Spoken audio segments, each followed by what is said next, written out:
My son sent me a text message on the eve of his wedding that read, "Dad, please do not come to the ceremony tomorrow. Paige thinks your presence will ruin the aesthetic of the party. Her family is very traditional and frankly, you do not fit the image we are trying to project.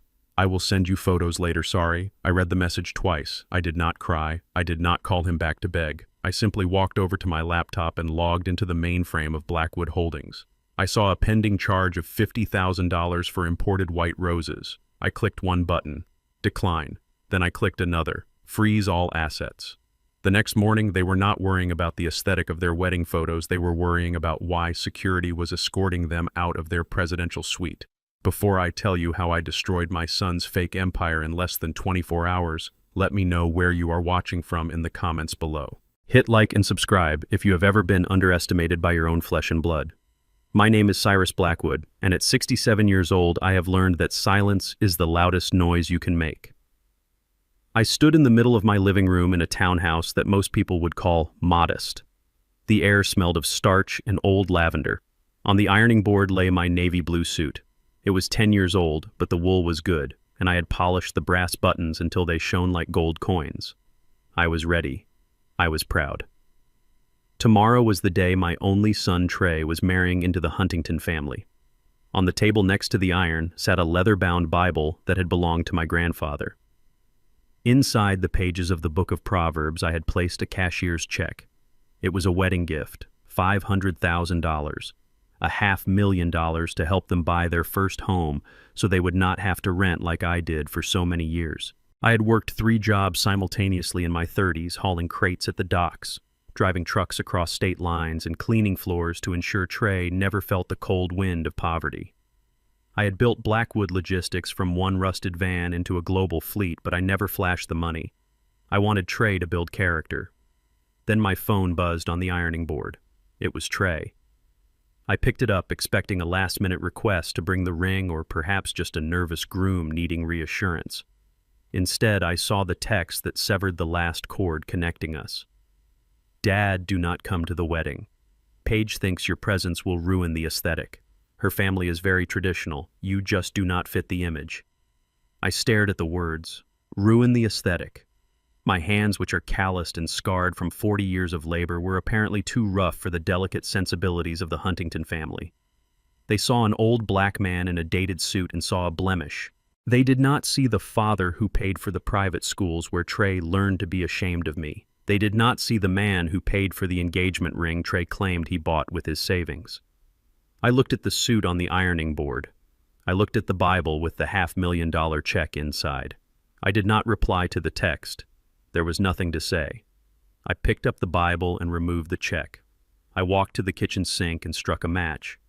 I watched the blue and yellow paper curl and turn to black ash, washing it down the drain with a splash of tap water. Then I walked to my home office. It is a small room with no windows, but it houses the secure server for my private equity firm. I sat down and typed in my credentials. The screen glowed blue, reflecting in my glasses. I navigated to the sub-accounts managed under the Blackwood Family Trust.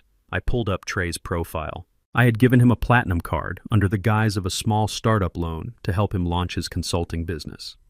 I told him he had a limit and he needed to be careful. In reality, it was an unlimited line of credit backed by my personal assets.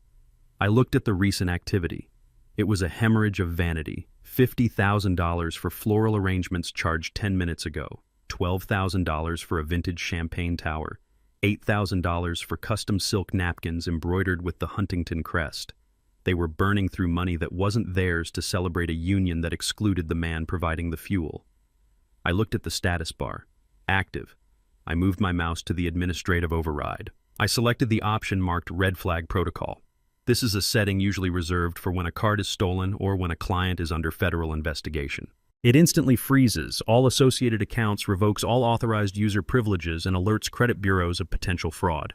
I clicked execute. The screen flashed red. Account suspended. I wasn't done. I pulled up the health insurance policy I had been paying for Trey since he turned 26. Canceled. I pulled up the access codes for the trust fund set to activate on his 35th birthday. Revoked. I picked up my phone and dialed a number I rarely used. It rang once. Silas speaking. Silas is my attorney and the only person who knows exactly how much I am worth. Silas, it is Cyrus. I need you to execute a kill switch on the penthouse lease. There was a pause on the other end. Silas never asked unnecessary questions, but even he was surprised by the timing. The wedding is tomorrow, Cyrus. Are you sure? I am not going to the wedding, Silas. I have been informed that I do not fit the aesthetic. I heard the sharp intake of breath on the other end. Understood, sir. Understood. I will contact the building management immediately. Do you want me to give them a grace period? No grace period. Treat it as a hostile squatting situation. Change the locks remotely. Done. Anything else?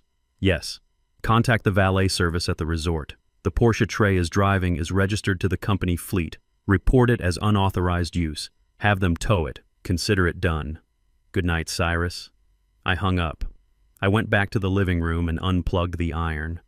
I folded the navy blue suit and put it back in the closet. Then I went to the kitchen, made myself a cup of black coffee, and sat in the dark listening to the hum of the refrigerator. I felt a strange sense of calm. It was the calm of a man who had finally put down a heavy load he had been carrying for too long. 3 hours later, and 200 miles away, the chaos began. The setting was the Grand Coastal Resort, a 5-star venue overlooking the ocean, where the air smelled of salt and expensive perfume.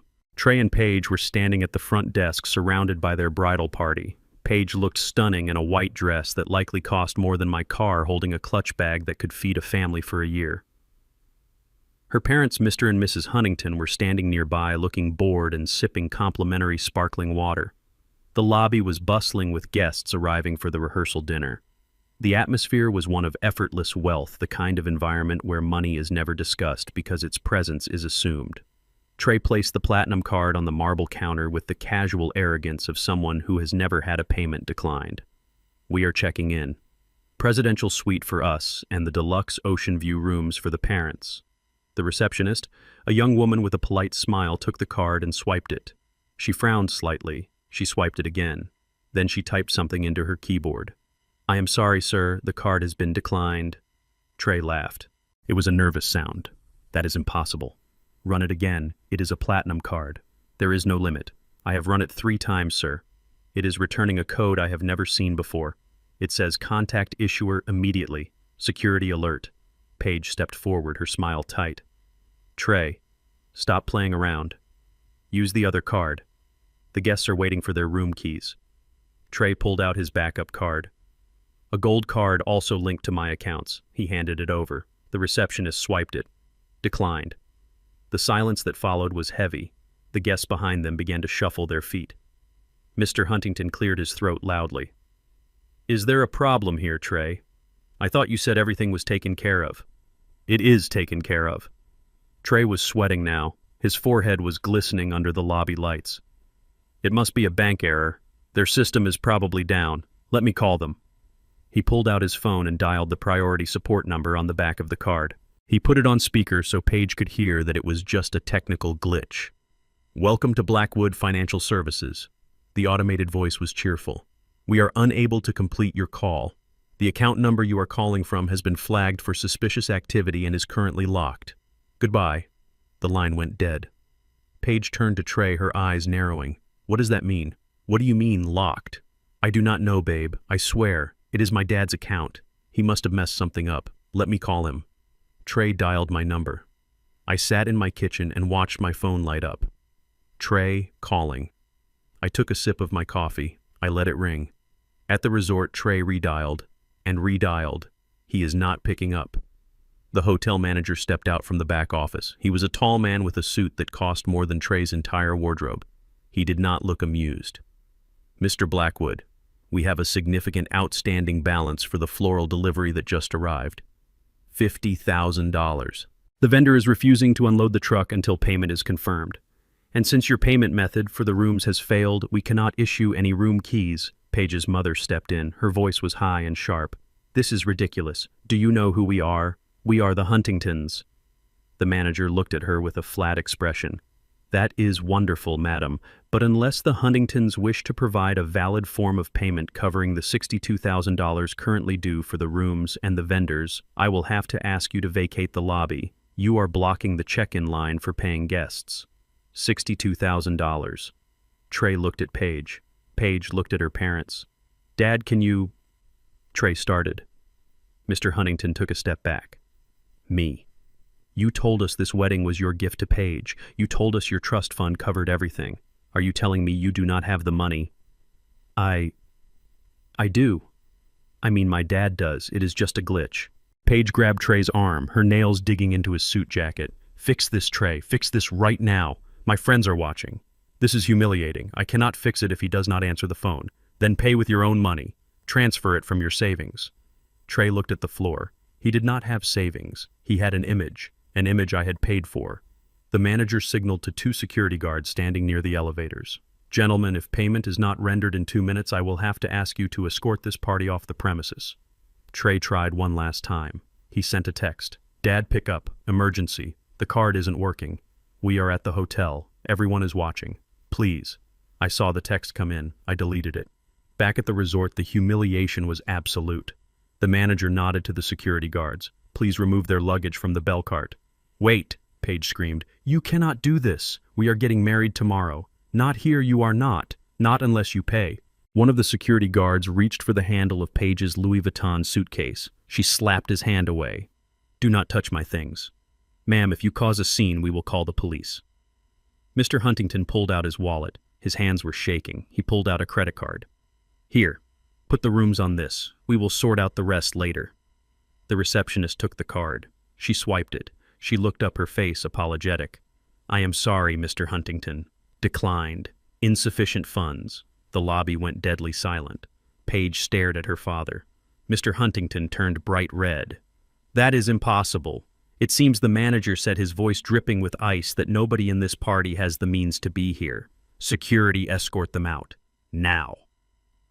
5 minutes later, the entire wedding party was standing on the curb outside the resort, surrounded by their expensive luggage.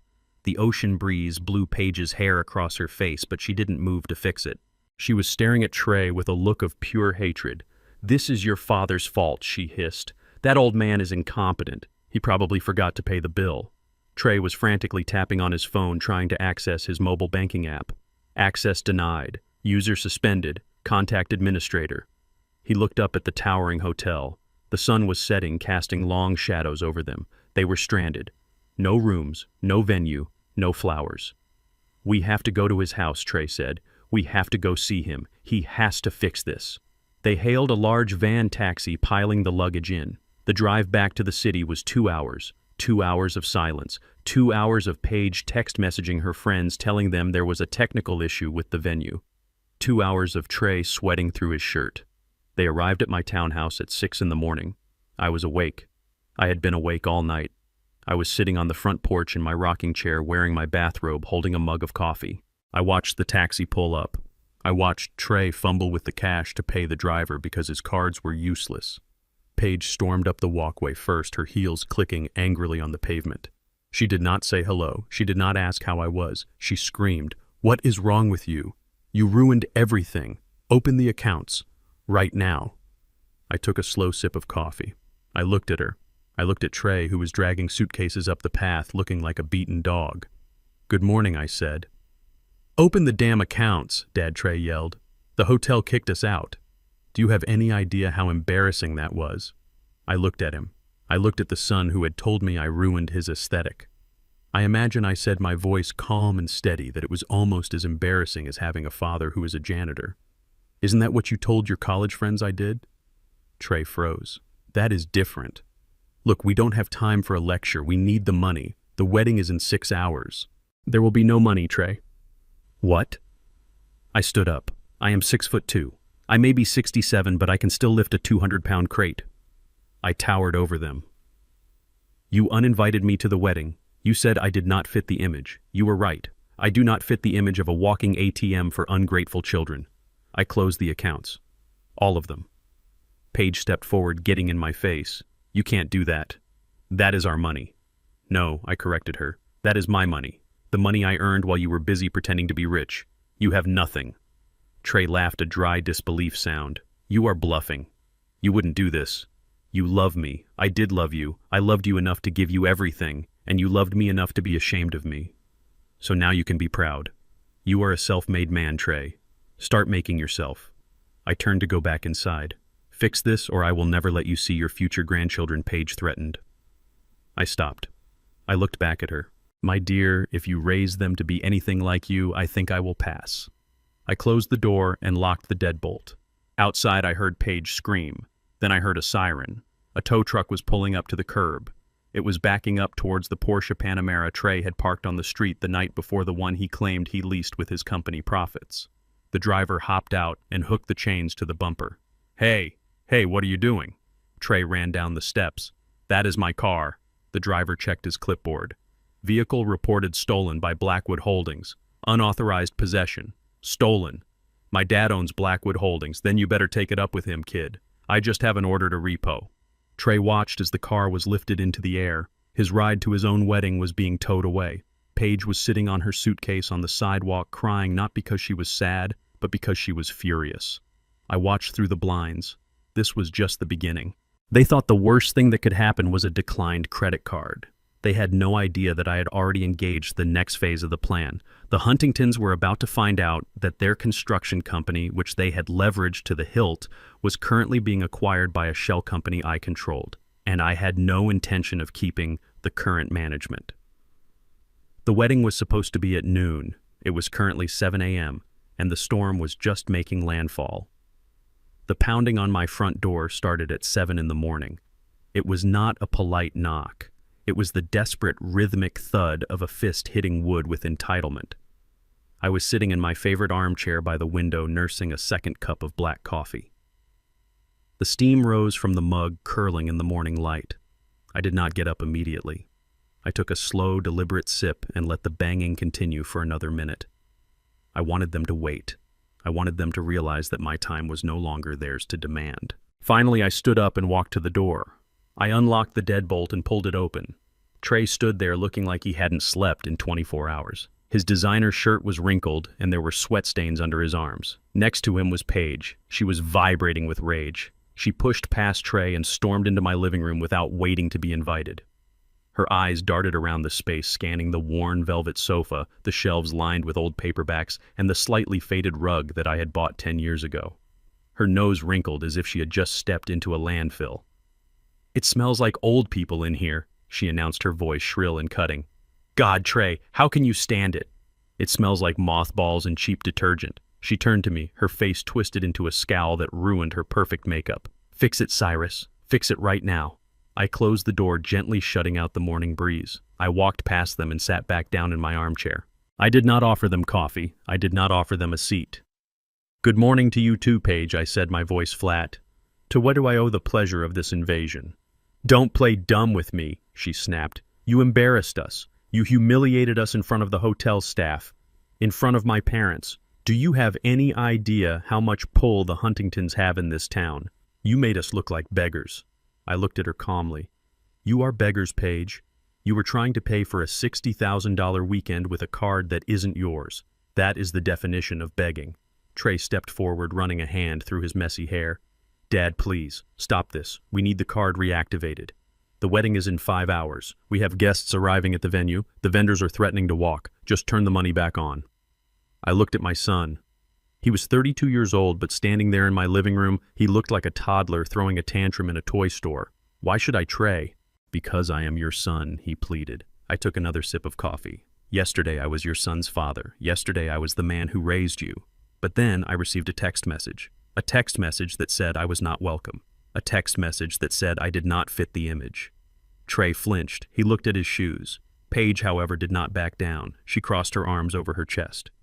"We were just being honest, Cyrus. Look at you. Look at this place. You live like a hermit.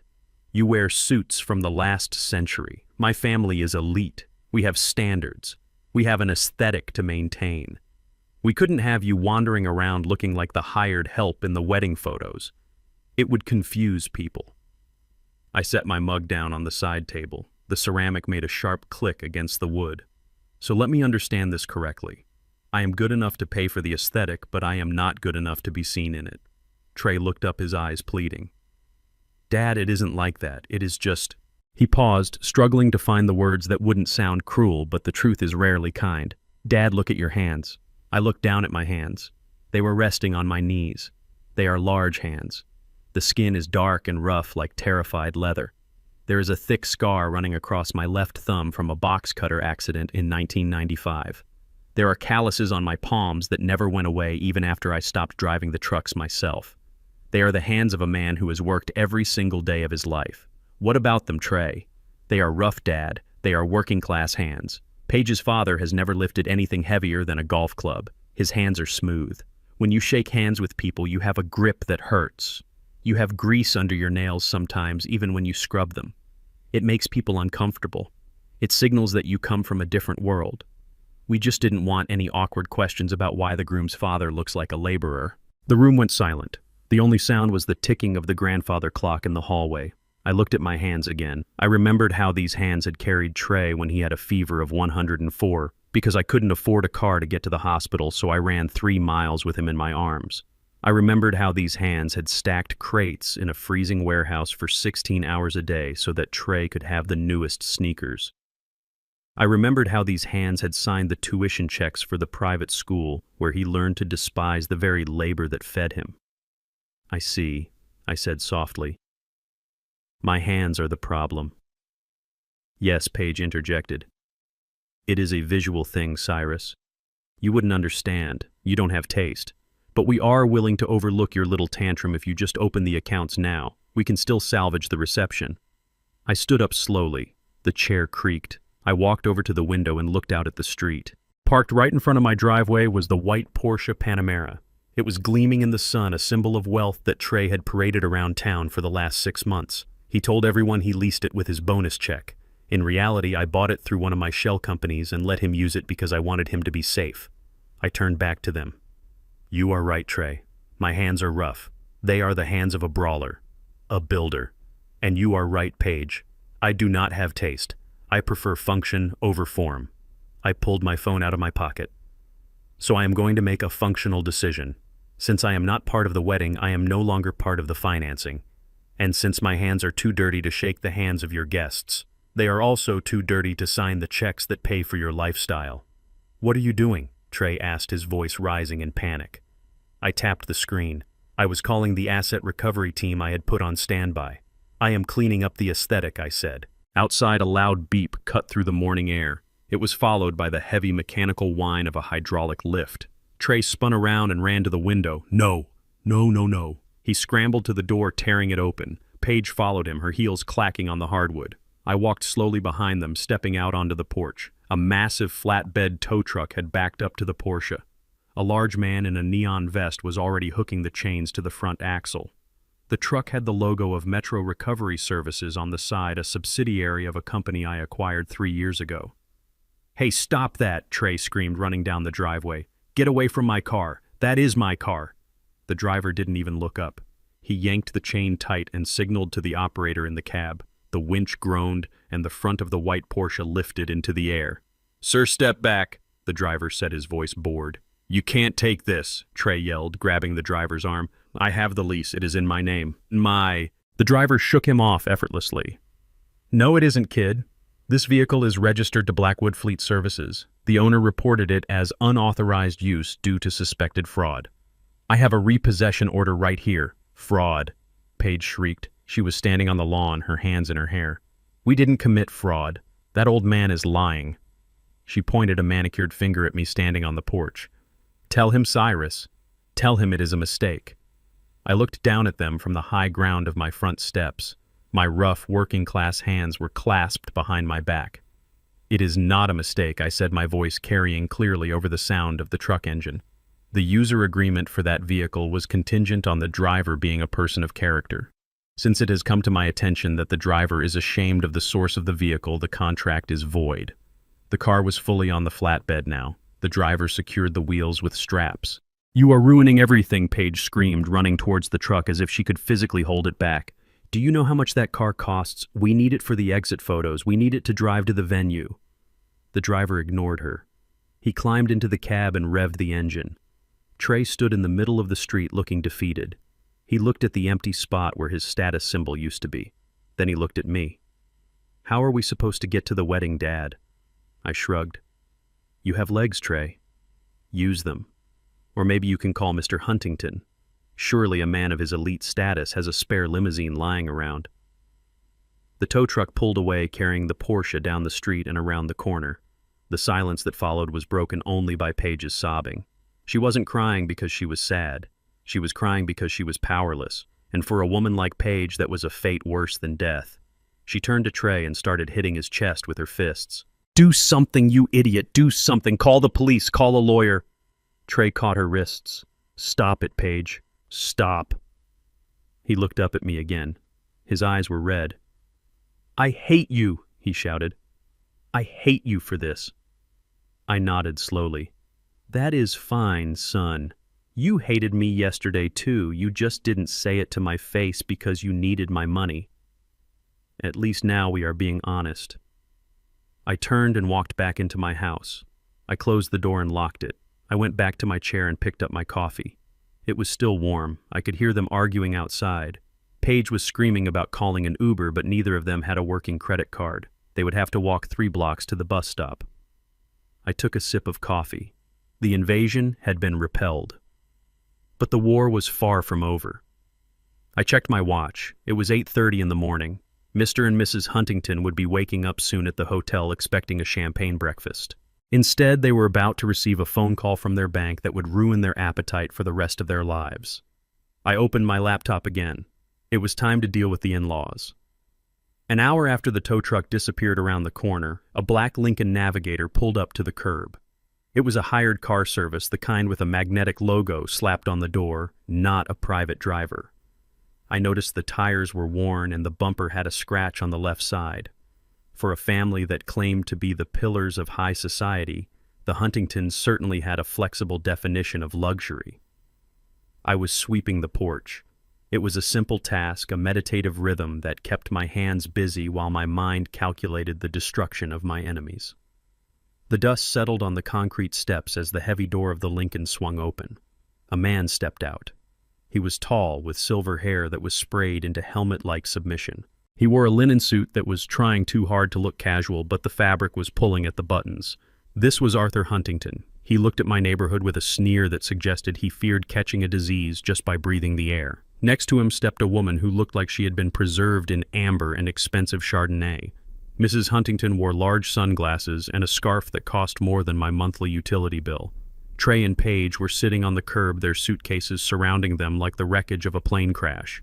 When they saw the car, Paige jumped up, wiping her eyes, and ran to her mother. "Oh, thank God you are here," Paige wailed, burying her face in her mother's silk scarf. He ruined everything. He took the car. He cut the cards. Arthur Huntington did not look at his daughter. He looked at me. He walked up the driveway, his loafers crunching on the gravel. He stopped 3 steps below me, looking up. He did not extend a hand. He did not introduce himself. He just pointed a manicured finger at my chest.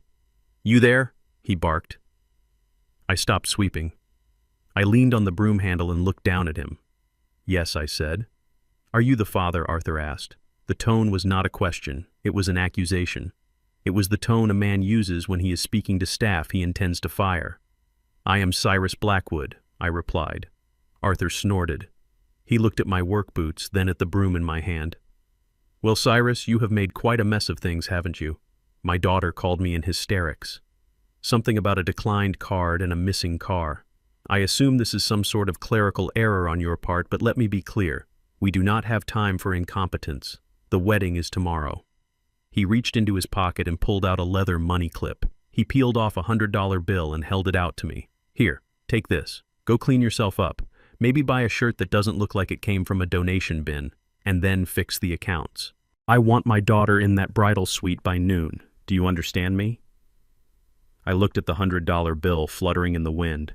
I looked at his face. He truly believed he was doing me a favor. He truly believed that $100 was a life-changing amount of money for me. He looked at me and saw a gardener. He saw a laborer. He saw someone who existed solely to serve his needs. I did not take the money. "You can put that away, Arthur," I said, my voice low and even. "You are going to need every cent of it for the Uber ride home." Arthur turned a shade of purple that clashed with his linen suit. "Excuse me," he sputtered. "Do you know who I am? I am Arthur Huntington. I own Huntington Construction. I build skyscrapers. You sweep porches. Do not speak to me like that. I smiled. It was a cold smile. I know exactly who you are, Arthur. And I know that skyscrapers are not the only things you build. You also build mountains of debt. Arthur froze. His eyes darted to Trey, who was standing by the car, head down, looking at his shoes. Trey, get in the car, Arthur commanded. We are leaving. We will figure this out without this peasant. Trey looked at me. For a second I saw a flicker of shame in his eyes. But then he looked at Paige, who was glaring at him, and his spine dissolved. He picked up the suitcases and started loading them into the trunk of the Lincoln. Mrs. Huntington, however, did not get in the car immediately. She walked up the driveway. She stopped closer to me than her husband had dared. She lowered her sunglasses and looked me in the eye. Her eyes were blue and cold like glacial ice. She smelled of gin and desperation. Mr. Blackwood, she said, her voice a hushed whisper so that Trey and Paige could not hear. Let us be realistic for a moment, shall we? I waited. We accepted Trey into our family, she continued, because we were under the impression that he came with certain financial guarantees. A trust fund, a portfolio. Security, she looked at my house again, her lip curling. We certainly did not accept him for his pedigree. Let us be honest. A boy like Trey does not marry a Huntington without bringing something substantial to the table. We overlooked his background. We overlooked his family. We overlooked you. We did this because we thought he could provide the lifestyle Paige deserves. She paused, letting the weight of her prejudice hang in the air between us. She didn't use the racial slur, but it was there hidden in the words background and family. It was woven into the way she looked at my skin and then at her own. If you do not turn the money back on Mr. Blackwood, she hissed, if you do not pay for this wedding and reinstate his access to the trust, the marriage is off. We will take Paige and we will leave. Do you want your son to be heartbroken? Do you want him to be humiliated? Do you want him to be dumped because his father was too cheap to secure his future? I looked at this woman. I saw the layers of makeup covering the wrinkles of worry. I saw the jewelry that was likely insured for more than its value. She was trying to sell me her daughter. She was negotiating a business transaction, not a marriage. And she was using my son's race and my perceived poverty as leverage. You are asking me to buy your daughter, I said quietly. I am asking you to pay the admission fee, she corrected, smooth as silk. If you want your bloodline mixed with ours, you have to pay the premium. Fix it, Cyrus, or Trey comes home with us as a chauffeur, not a husband. She turned on her heel and walked back to the car. She climbed into the back seat next to Paige. Arthur got in the front. Trey squeezed in the back. The car was overloaded. The suspension groaned as it pulled away from the curb, leaving a cloud of exhaust in my face. I stood there for a long time, gripping the broom handle until my knuckles turned white. They thought they had backed me into a corner. They thought that by threatening to reject Trey, they could force my hand. They thought I was a desperate old man who needed their validation. They were wrong. I put the broom down. I walked into my house and went straight to my office. The air was cool and dark. I sat down at my desk and unlocked my secure phone. I dialed Silas. It was a Saturday, but Silas answered on the second ring. Status report, Cyrus. Silas, I need you to pull the file on Huntington Construction, the loan application they submitted last week. One moment, I heard the clicking of keys. Here it is. They applied for a bridge loan, $5 million. They are in a liquidity crisis, Cyrus. Their vendors have put a hold on materials. They have 3 projects stalled. They are bleeding cash. They need this loan to make payroll on Monday. If they do not get it, they are insolvent. I leaned back in my chair. I knew it. They were broke. That was why they were so desperate for the wedding to happen. They needed Trey's trust fund to plug the holes in their sinking ship. They weren't just marrying off their daughter, they were looking for a bailout. And they had the audacity to sneer at me while they begged for my money. Who is the lender on the application, Silas? It is a private equity firm out of Delaware, Vantage Capital. I allowed myself a small, dry smile. Vantage Capital was one of my holding companies. I owned it. I was the bank. Silas, I want you to approve the loan. Silence on the other line. Approve it, Cyrus. They are a terrible risk. Their credit is shot. I know. Approve it anyway. But I want you to add a rider to the contract. A specific clause. I want full personal collateral. You mean a personal guarantee? No, Silas, I mean everything. I want a lien on their primary residence.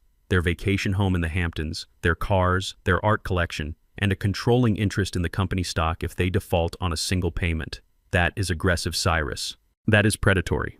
They are predators, Silas. I am just feeding them. They are desperate. They will sign anything to keep the lights on and the champagne flowing for one more week. Send the paperwork to Arthur Huntington's email immediately. Mark it urgent. Tell him the funds can be released within the hour if he signs digitally right now. Understood. Sending it now. I hung up the phone. I stared at the black screen. Mrs. Huntington had talked about admission fees. She had talked about paying premiums. She wanted to play the game of high finance and elite maneuvering. She had no idea she was playing against the house. By signing that loan, Arthur Huntington was handing me the keys to his entire life. He was going to use that money to pay for the wedding, to pay for the hotel, to prove that he was still a big shot. He was going to dig a hole so deep he would never climb out. And when the first payment came due in 30 days, I would be there. I stood up and walked to the kitchen. I poured the cold coffee down the sink and brewed a fresh pot. My son was gone. He had chosen his side. He was sitting in a crowded car with people who despised him, people who saw him as a ticket to survival, not a human being. He was willing to let them insult me, to let them demean his own heritage just to stay in their orbit. It broke my heart, but it also clarified my vision. The wedding was going to happen. I would make sure of it. Not because I supported it, but because it was the perfect stage for the final act. I needed to see it for myself. I needed to see them celebrating on my dime one last time before I pulled the rug out from under them. I went to my closet. I pushed aside the navy blue suit.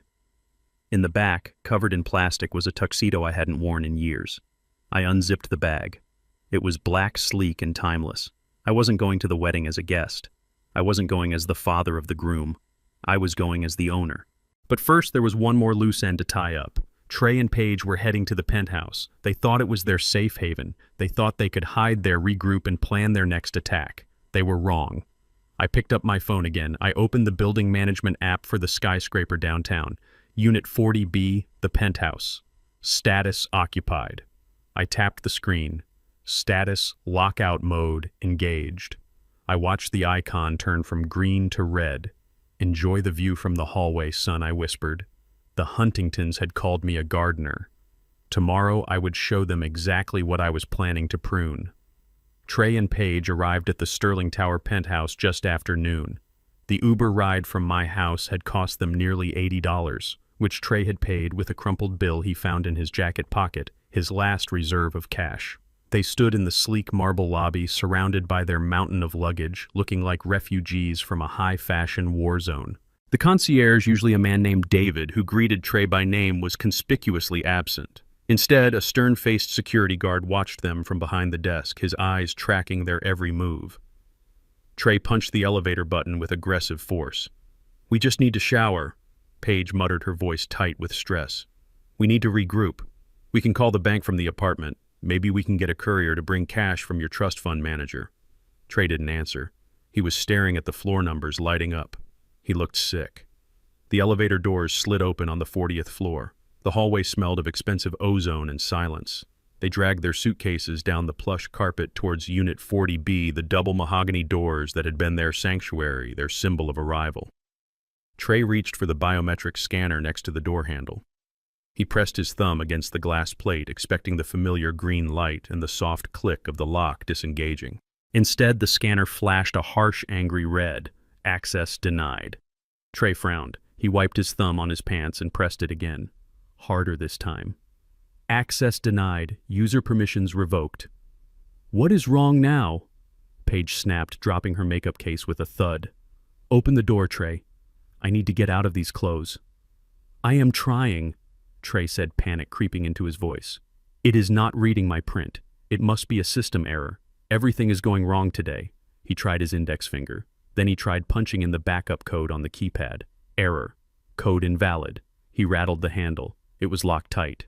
Paige pushed him aside. "Move. Let me try." She pressed her thumb to the scanner. She had been added to the lease 3 months ago when she moved in. Access denied.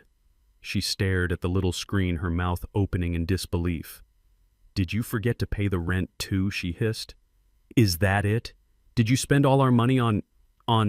What exactly, Trey? You don't do anything." I didn't forget, Trey stammered. The rent is auto-pay. It comes out of the... He stopped. It came out of the account I had frozen. Before he could finish the sentence, the elevator chimed behind them. They spun around, the doors opened, and 3 men stepped out. 2 were large security guards in tactical vests. The third was Mr. Henderson, the building manager, a man who usually treated Trey with the deferential politeness reserved for valuable tenants. Today, however, he looked like an executioner. He held a clipboard in one hand and a tablet in the other. "Mr. Blackwood, Ms. Huntington," Mr. Henderson said, his voice echoing in the quiet hallway. "I see you have discovered the lock change." "What is going on?" Henderson Trey demanded, trying to muster some authority. "Why are we locked out of our apartment?" "We live here. Open this door immediately." "I am afraid I cannot do that, sir," Mr. Henderson replied calmly. He tapped his tablet screen. "As of 9 a.m. this morning, the lease on Unit 40B has been terminated by the owner. The unit has been reclaimed for immediate commercial use." "Terminated," Page shrieked. "You can't just terminate a lease. We have tenant rights. We have a contract." Mr. Henderson looked at his clipboard. "Actually, Ms. Huntington, you were never on the lease. You were listed as a guest, and Mr. Blackwood here was residing under a corporate housing agreement. That agreement contained a clause allowing the owner to reclaim the property at any time without notice for business necessity. That clause was exercised this morning." Trey stared at him. Corporate housing. He had always told Paige he rented it directly. He had told her he negotiated a killer deal. He didn't know the details because he never read the paperwork. "I handled the paperwork." "Who is the owner?" Trey asked, his voice trembling. "Who is doing this to us?" Mr. Henderson looked at him with a strange expression, a mix of pity and confusion. "The owner is Blackwood Holdings, sir, the parent company." Paige froze. She turned slowly to look at Trey. "Blackwood Holdings. Blackwood, that is your last name, Trey." Trey looked like he was about to vomit. I don't know what that means. It is just a coincidence. Blackwood is a common name." Mr. Henderson cleared his throat. "It is not a coincidence, sir. The deed lists the primary shareholder of Blackwood Holdings as Cyrus Blackwood, your father." The silence that followed was absolute. Paige looked at Trey, then at the door, then back at Trey. Her eyes were wide, processing the information. "Your father owns this building," Mr. Henderson corrected her. "He owns the holding company that owns the building, Ms. Huntington, and several others in the city, I believe. He sent the order himself. He stated that the unit is being converted into a file storage facility effective immediately." "File storage," Paige whispered. "He is kicking us out to store paper, Mr." Henderson nodded to the security guards. "We have been instructed to allow you 30 minutes to retrieve your personal effects. Anything left after that time will be moved to off-site storage at your expense. The guards will supervise. You may enter now." He swiped his master key card. The light turned green. The door clicked open. They didn't move for a second. The reality was crashing down on them. The apartment, the view, the address, it was all mine. It had always been mine. Trey wasn't a successful consultant living the high life. He was a squatter in his father's investment portfolio. Trey walked into the apartment like a zombie. It was a beautiful space, floor-to-ceiling windows overlooking the skyline, modern furniture, art on the walls. Now it looked like a trap. Paige followed him. She didn't scream. She didn't yell. She was in shock. "Your father," she muttered. "Your father who sweeps his own porch. Your father who wears work boots. He owns this." "I didn't know," Trey whispered. "I swear, Paige, he told me he just knew a guy. He told me he got a discount. I didn't know he owned the company." "You didn't know," Paige turned on him, her voice rising. "You didn't know your father was a multimillionaire? What kind of idiot doesn't know his own family has money? The kind whose father wanted him to build his own character," I thought from my office watching the security feed on my laptop. 30 minutes, Mr. Henderson announced from the doorway, checking his watch. "I suggest you hurry." The next half hour was a frantic, humiliating scramble. Under the watchful eyes of the guards, Trey and Paige threw clothes into suitcases. They grabbed jewelry, laptops, chargers. They didn't have time to pack properly. Silk dresses were jammed in with shoes. Suits were crumpled into balls. They left behind the furniture, the TV, the artwork. At 29 minutes, Mr. Henderson stepped in. "Time is up. Please vacate the premises." "But we aren't done," Paige protested, trying to zip a bursting suitcase. "I haven't got my shoes from the closet." "Time is up," Mr. Henderson repeated. The guards stepped forward. They didn't touch them, but their presence was enough. Trey grabbed Paige's arm. "Come on, Paige, let's go. We have to go." They dragged their bags out into the hallway. The door clicked shut behind them. The light turned red again. Locked out. Homeless. They took the elevator down to the lobby in silence. The other people in the elevator, sleek professionals heading to lunch, looked at their disheveled state and their mountain of luggage with disdain. They walked out onto the street. It was raining now, a light cold drizzle that soaked into their clothes. They stood under the awning of the building they used to live in. "Where do we go?" Trey asked. Paige looked at him. Her mascara was running, her perfect hair was frizzy. "We go to a hotel," she said. "A cheap one that takes cash. Because that is all we have, right?" They hailed another Uber. This time they couldn't afford the luxury SUV. They got a small dented sedan that smelled of stale cigarettes. They drove to a motel on the outskirts of the city near the airport. It was the kind of place with neon signs that flickered and carpets that hadn't been cleaned since the 90s. They checked into a room with 2 double beds and a view of the parking lot. Trey paid with the last of his cash. He had $12 left. They dragged the suitcases into the room. It was small and dingy. The harsh fluorescent light buzzed overhead. Paige sat on the edge of the bed. She looked around the room. Then she looked at Trey. She reached into her purse and pulled out the engagement ring. It was a 3-carat diamond. I had paid for it. Trey had told her he saved for 2 years. She looked at the ring, then at Trey. "You are a liar," she said quietly. "Paige, I didn't lie, You said your father was a nobody. You said he was a janitor. You said you were the success story. You said you built your business. I did. I am trying." "No, Trey, you are a fraud. Your father owns the building. Your father pays the bills. Your father bought this ring, didn't he?" Trey looked down. "Yes." Paige stood up. She walked over to him. She took his hand, placed the ring in his palm, and closed his fingers over it. Then she slapped him. Hard. "You are pathetic," she spat. "You let me treat him like dirt. You let my parents treat him like dirt. And all the while, he was the one holding the strings. He was the one with the power, and you were just his puppet." She grabbed her purse. "I am going to the vending machine. I need a soda, and when I come back, you better have a plan to fix this. Because if I have to spend my wedding night in this dump, I am going to make you wish you were never born." She slammed the door. Trey stood alone in the motel room, clutching the ring. He looked at his reflection in the cracked mirror. He saw a man who had lost everything because he was ashamed of the one person who gave him everything. He sat down on the lumpy bed and put his head in his hands. Outside, the rain fell harder, washing away the illusion of his life, leaving only the cold, hard truth. And the truth was, he was broke, homeless, and alone. But the worst was yet to come, because tomorrow was the wedding, and his father had just bought the venue. The vibration of a cell phone on a cheap laminate nightstand is a distinct sound. It is a rattle that speaks of thin walls and hollow furniture.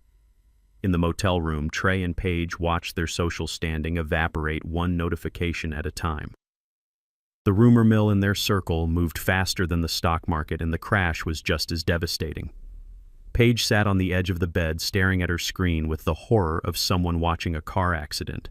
Her phone was lighting up, not with congratulations, but with cancellations. "Oh my God," she whispered. "Sarah just canceled. She said she has a sudden family emergency. Sarah is the maid of honor, Trey. She is bailing on the rehearsal dinner." Trey was pacing the small room wearing the same wrinkled shirt he had slept in. "Call her back, Paige. Tell her it is fine. Tell her we fixed the venue issue. I can't call her back. She blocked my number." Another ping. Now the Millers are out. And the Vanderbilts. They heard about the car, Trey. They heard the tow truck driver made a scene. They think we are broke. They think we are frauds. Trey stopped pacing. He looked at his fiancée. Her eyes were not filled with love or concern for him. They were filled with the panic of a socialite losing her audience. "My father did this," Trey said. "He is destroying me." "Your father is a monster," Paige spat. "But my father is going to fix it. He just texted me. He secured the funding." I knew exactly what funding she was talking about. Arthur Huntington had signed the loan documents with Vantage Capital an hour ago. He had leveraged every brick of his existence against $5 million of quick cash. He thought he had outsmarted the system. He thought he had found a lifeline. He didn't know he had just signed a deal with the devil, and the devil was his son-in-law's father. Arthur Huntington did not waste time. Flush with my money, he immediately went into damage control mode. He called Trey.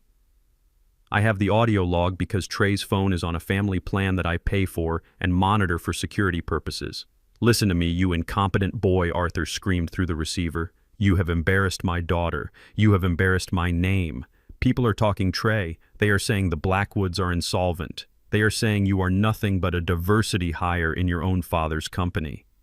I am not insolvent, Trey stammered. My dad just— I do not care about your dad, Arthur interrupted. Your dad is a senile gardener who forgot his place, but I have fixed it. I have booked the private room at Le Chateau for the rehearsal dinner tonight. It is the most expensive restaurant in the city. We are going to show these people that the Huntington-Blackwood alliance is drowning in money. We are going to order the vintage wine. We are going to order the caviar. You are going to put on a clean suit, shave that pathetic look off your face, and act like you own the place. Do you understand? Yes, sir, Trey whispered. And Trey Arthur added, his voice dropping to a menacing growl. If you embarrass me tonight, if you let slip that your father cut you off, I will destroy you. You are lucky we are even letting you marry Paige after this stunt. Fix your face.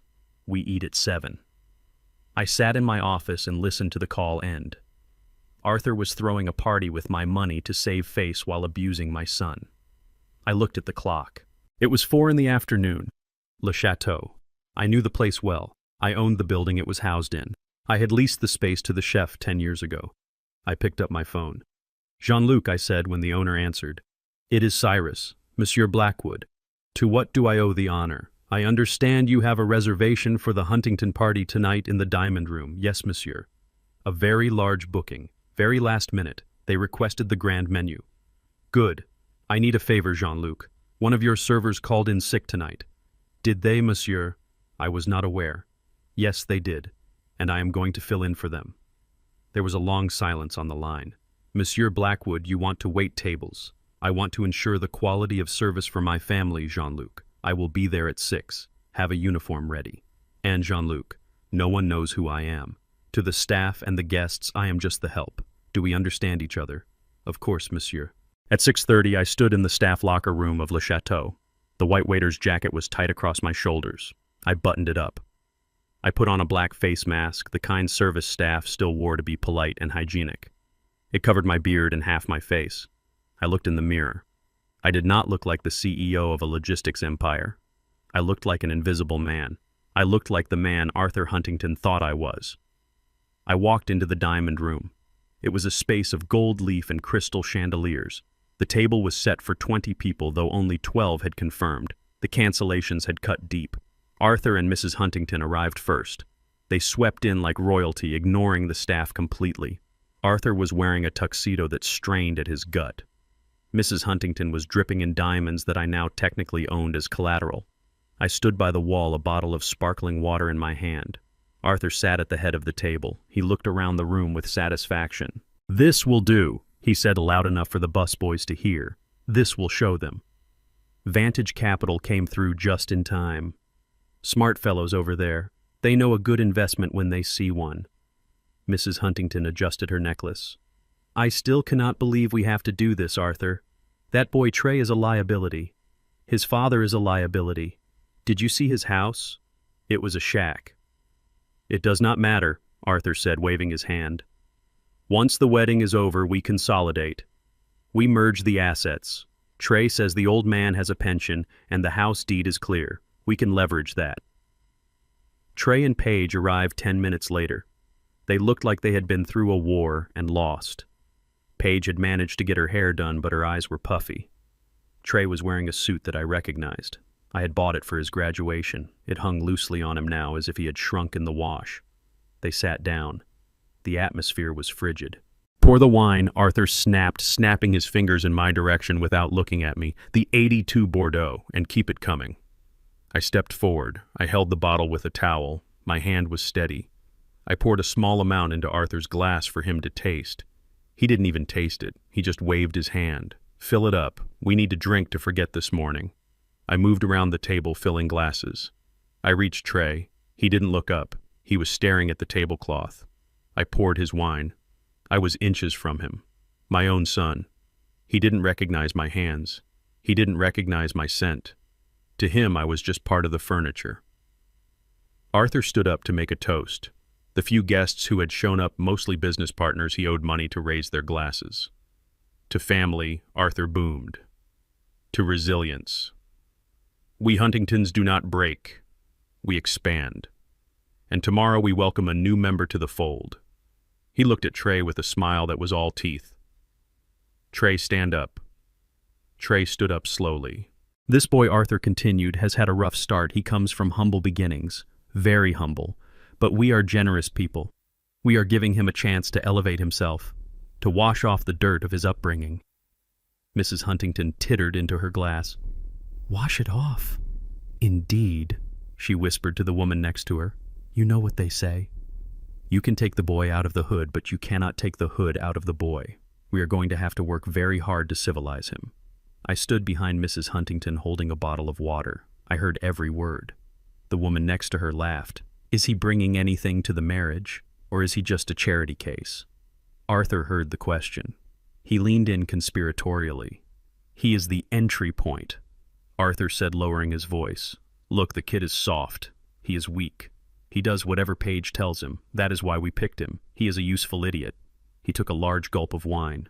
Once we get access to the Blackwood accounts and Trey assures me there are hidden assets we haven't seen yet, we take control. We put the assets in Paige's name for tax purposes, obviously. And then, well, Trey can stay or go. He is a guard dog, Mrs. Huntington added, slicing her steak viciously. A little dark mongrel we keep around to fetch things. Once we have the deed to the old man's house and whatever retirement funds he has squirreled away, Trey becomes redundant. Paige can do better. She just needs the capital first. Paige was sitting right there. She heard her parents calling her future husband a mongrel, a useful idiot. She didn't defend him. She took a sip of her wine and sighed. I just want this over with, Paige said. I want the money secured. I am tired of living in uncertainty. If Trey cannot deliver, I do not know why I am bothering. Trey looked at her. Paige, he whispered. How can you let them talk about me like that? About my dad? Oh, stop being so sensitive, Trey, Paige snapped. They are just being realistic. Your dad humiliated us. He deserves whatever is coming to him. And you need to toughen up. If you want to be a Huntington, you need to stop acting like a Blackwood. Arthur laughed. Exactly. A Blackwood. What is a Blackwood anyway? It sounds like firewood. Something you burn to keep the real people warm. The table erupted in laughter. Rich, mocking laughter paid for by my loan, enjoyed in my building, fueled by my wine. I stood in the corner. I watched my son shrink into his chair. He took the abuse. He swallowed it. He accepted that he was a dog. He accepted that I was firewood. The anger I felt wasn't hot. It was absolute zero. It was the cold vacuum of space where no life can exist. I signaled to the other waiter. It was time for the main course, but I wasn't serving steak. I walked over to the sound system control panel near the service entrance. I had prepared a playlist, but first I had a serving to make. I picked up a fresh bottle of red wine. I walked over to Paige. She was wearing a white cocktail dress. It was silk. More wine, madam, I asked, my voice muffled by the mask. She didn't look at me. Just pour it. I leaned in. I tilted the bottle, but I didn't aim for the glass. I watched the dark red liquid cascade out of the bottle. It hit the rim of the glass, splashed up, and poured directly onto the lap of her white silk dress. It looked like a gunshot wound. A massive spreading stain of crimson on white. Paige screamed. She jumped up, knocking her chair over. You idiot! You clumsy idiot! Look what you did! The room went silent.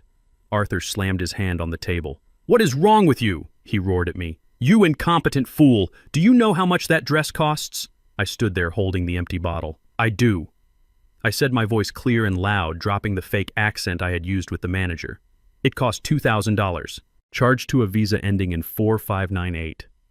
My visa. Trey looked up. His eyes went wide. Dad. I reached up and unhooked the black mask from my ears. I let it fall to the floor. Hello, son, I said. Arthur Huntington looked at me. He looked at the waiter's jacket. He looked at my face. You, he spluttered, you are the waiter. No, Arthur, I said calmly. I am the owner. I own this building. I own the lease on this restaurant. And as of this morning, I own the debt that paid for your dinner. I looked at Paige, who was dabbing frantically at her dress with a napkin. It seems I finally fit the aesthetic, Paige. I am the help. Isn't that what you wanted? I turned to the room. But the service is over. Get out.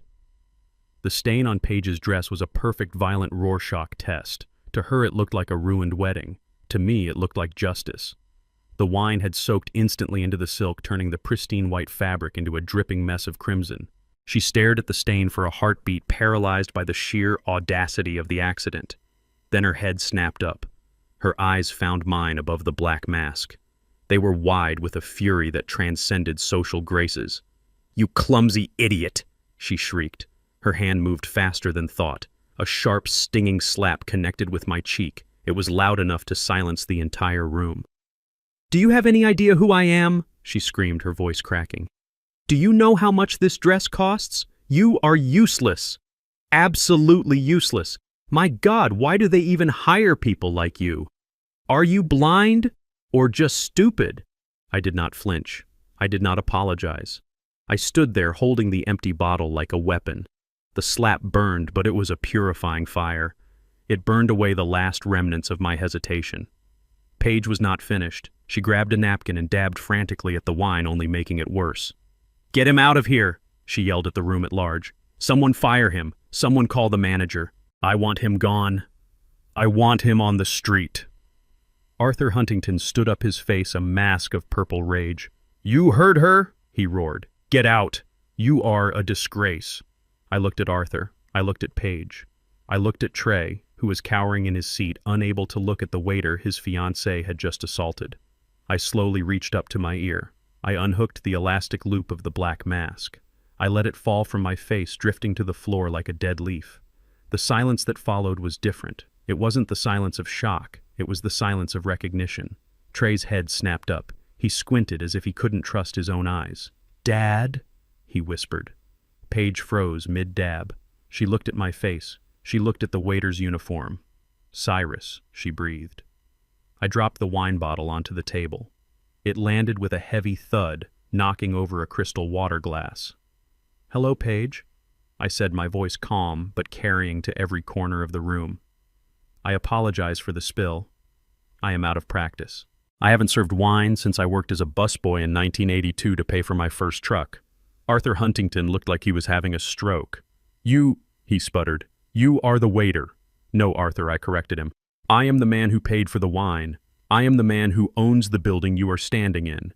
And I am the man who just watched his son sit in silence while his future wife slapped his father." Trey stood up shaking. "Dad, what are you doing here? Why are you dressed like that?" "I am dressed like this, Trey, because this is how you see me. This is how you all see me. The help, the background noise, the wallet with no face." I walked over to the small stage where a jazz trio had been playing softly in the corner. The musicians stopped playing their instruments, hanging loosely. I took the microphone from the stand. "Testing 1, 2, I said. My voice boomed through the speakers, filling the diamond room. "Ladies and gentlemen," I continued, addressing the room full of Huntington business associates and sycophants. "I apologize for the interruption, but I think a toast is in order." Arthur Huntington started to move towards me. "Stop this," he hissed. "Sit down, Cyrus. You are making a scene." "I am not making a scene, Arthur. I am making a statement." I pointed the microphone at him. "You called me a gardener, Arthur. You called me firewood.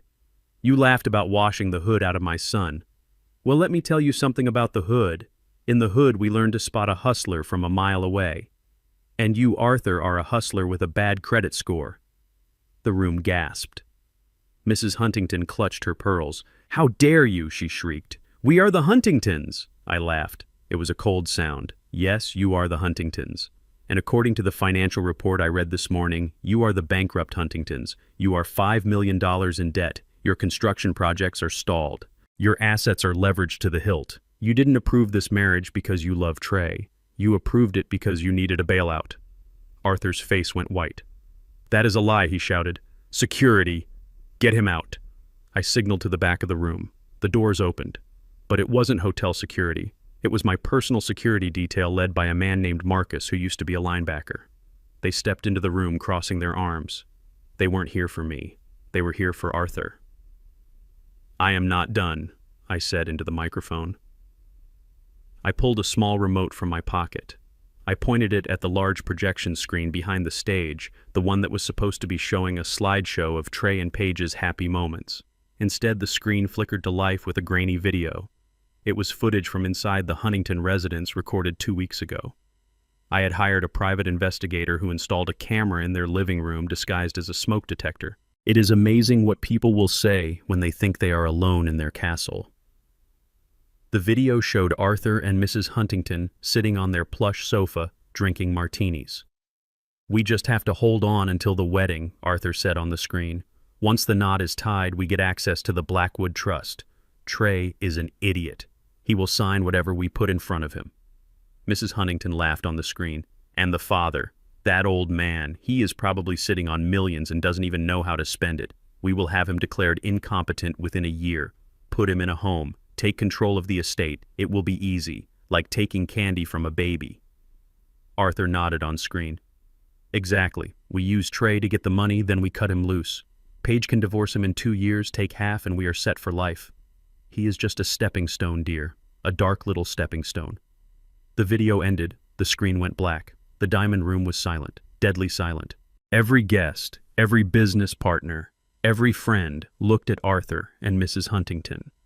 They saw the naked greed, the racism, the cruelty. Trey stood by the table staring at the blank screen.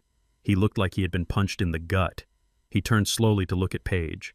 "You knew," he whispered. "You knew they were planning this." Paige was crying again. Not fake tears this time. Real, terrified tears. "Trey, it wasn't like that. They were just talking. They didn't mean it." "Didn't mean it," I boomed into the microphone. "They called me a stepping stone. They called you an idiot. And you, Paige, you let them." Arthur Huntington roared. He lunged for the stage, his face twisted in hate. "I will kill you," he screamed. "I will ruin you." He didn't make it 3 steps. Marcus stepped forward and blocked his path. He didn't touch him. He just stood there, a wall of muscle. "Sit down, Mr. Huntington," Marcus said calmly, "or I will help you sit down." Arthur stopped panting. He looked around the room. He saw the judgment in the eyes of his peers. He saw his reputation crumbling in real time. "Get out," he whispered. "Just get out." I placed the microphone back on the stand. "I am leaving, Arthur. But before I go, I have one last announcement." I looked at the guests. "The dinner you are eating, the wine you are drinking, the room you are sitting in, it is all unpaid. Mr. Huntington's credit card was declined this morning. He financed this party with a high-interest loan from a company called Vantage Capital." I paused for effect. "I am Vantage Capital." Arthur's knees gave out. He grabbed the back of a chair to steady himself. "And, as the primary creditor, I am exercising my right to foreclose on the collateral, which includes this dinner." I looked at the staff standing by the doors. "Clear the tables. The party is over." The waiters hesitated for a second, then moved. They began clearing plates, snatching half-finished steaks and bottles of wine. The guests stood up, murmuring, outraged, confused. "This is insane," someone said. "Let's go," said another. "I don't want to be involved in this." The room emptied rapidly. The Huntingtons were left alone in the wreckage of their social standing. I walked down from the stage. I walked past Trey. He didn't look at me. He was staring at Paige, who was sobbing into her wine-stained dress. I stopped in front of Arthur.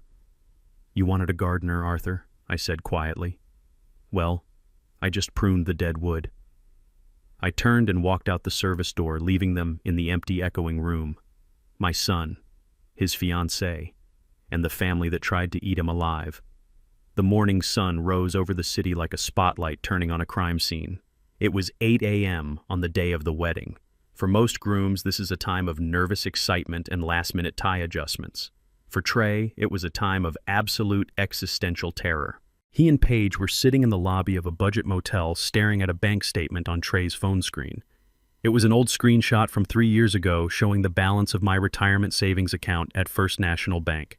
$200,000. It was the only money they knew about that wasn't tied to the Blackwood Holdings mainframe I had locked down. They thought it was my nest egg. They thought it was the humble savings of a man who worked with his hands. They did not know it was a dormant account I kept open solely to pay for the maintenance of my first truck, which I kept for sentimental reasons.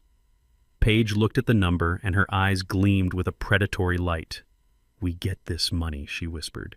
We get this money and we pay the hotel. We pay the vendors. We get back into the suite before the guests arrive at noon. We tell them it was a banking error. We save face. Trey shook his head, his face pale and clammy. We can't, Paige. That is his retirement. That is literally all he has to live on if the company fires him. Paige grabbed his face, squeezing his cheeks until his lips puckered. He doesn't need it. He has Social Security. We need it, Trey. We are drowning. My father is broke. Your father is a monster. We have to survive. You have power of attorney on that account, remember? You set it up when he had that hip surgery 5 years ago. Just walk in there, sign the slip, and take the cashier's check. Trey pulled away. I don't know if the power of attorney is still valid. It doesn't matter, Paige snapped. You are his son. You have the same last name. You know his Social Security number. Just forge it if you have to. It is our money anyway. It is my inheritance. We are just taking an advance. Desperation is a powerful drug. It can make a coward feel brave and a thief feel righteous. Trey stood up. He smoothed his wrinkled shirt. He looked at Paige, who was watching him with a mixture of expectation and contempt. He realized that if he didn't get this money, he lost her. He lost the Huntingtons. He lost the illusion of the life he wanted. Let's go, he said. They drove to First National Bank in the dented Uber. They walked through the glass doors at 9:15. The bank was quiet. The air smelled of stale coffee and floor wax. Trey walked up to the teller counter. He was sweating profusely. He approached a teller named Mrs. Gable. She was a woman in her 60s with kindly eyes and reading glasses perched on the end of her nose. I had known Mrs. Gable for 30 years. She had given Trey lollipops when he was a toddler.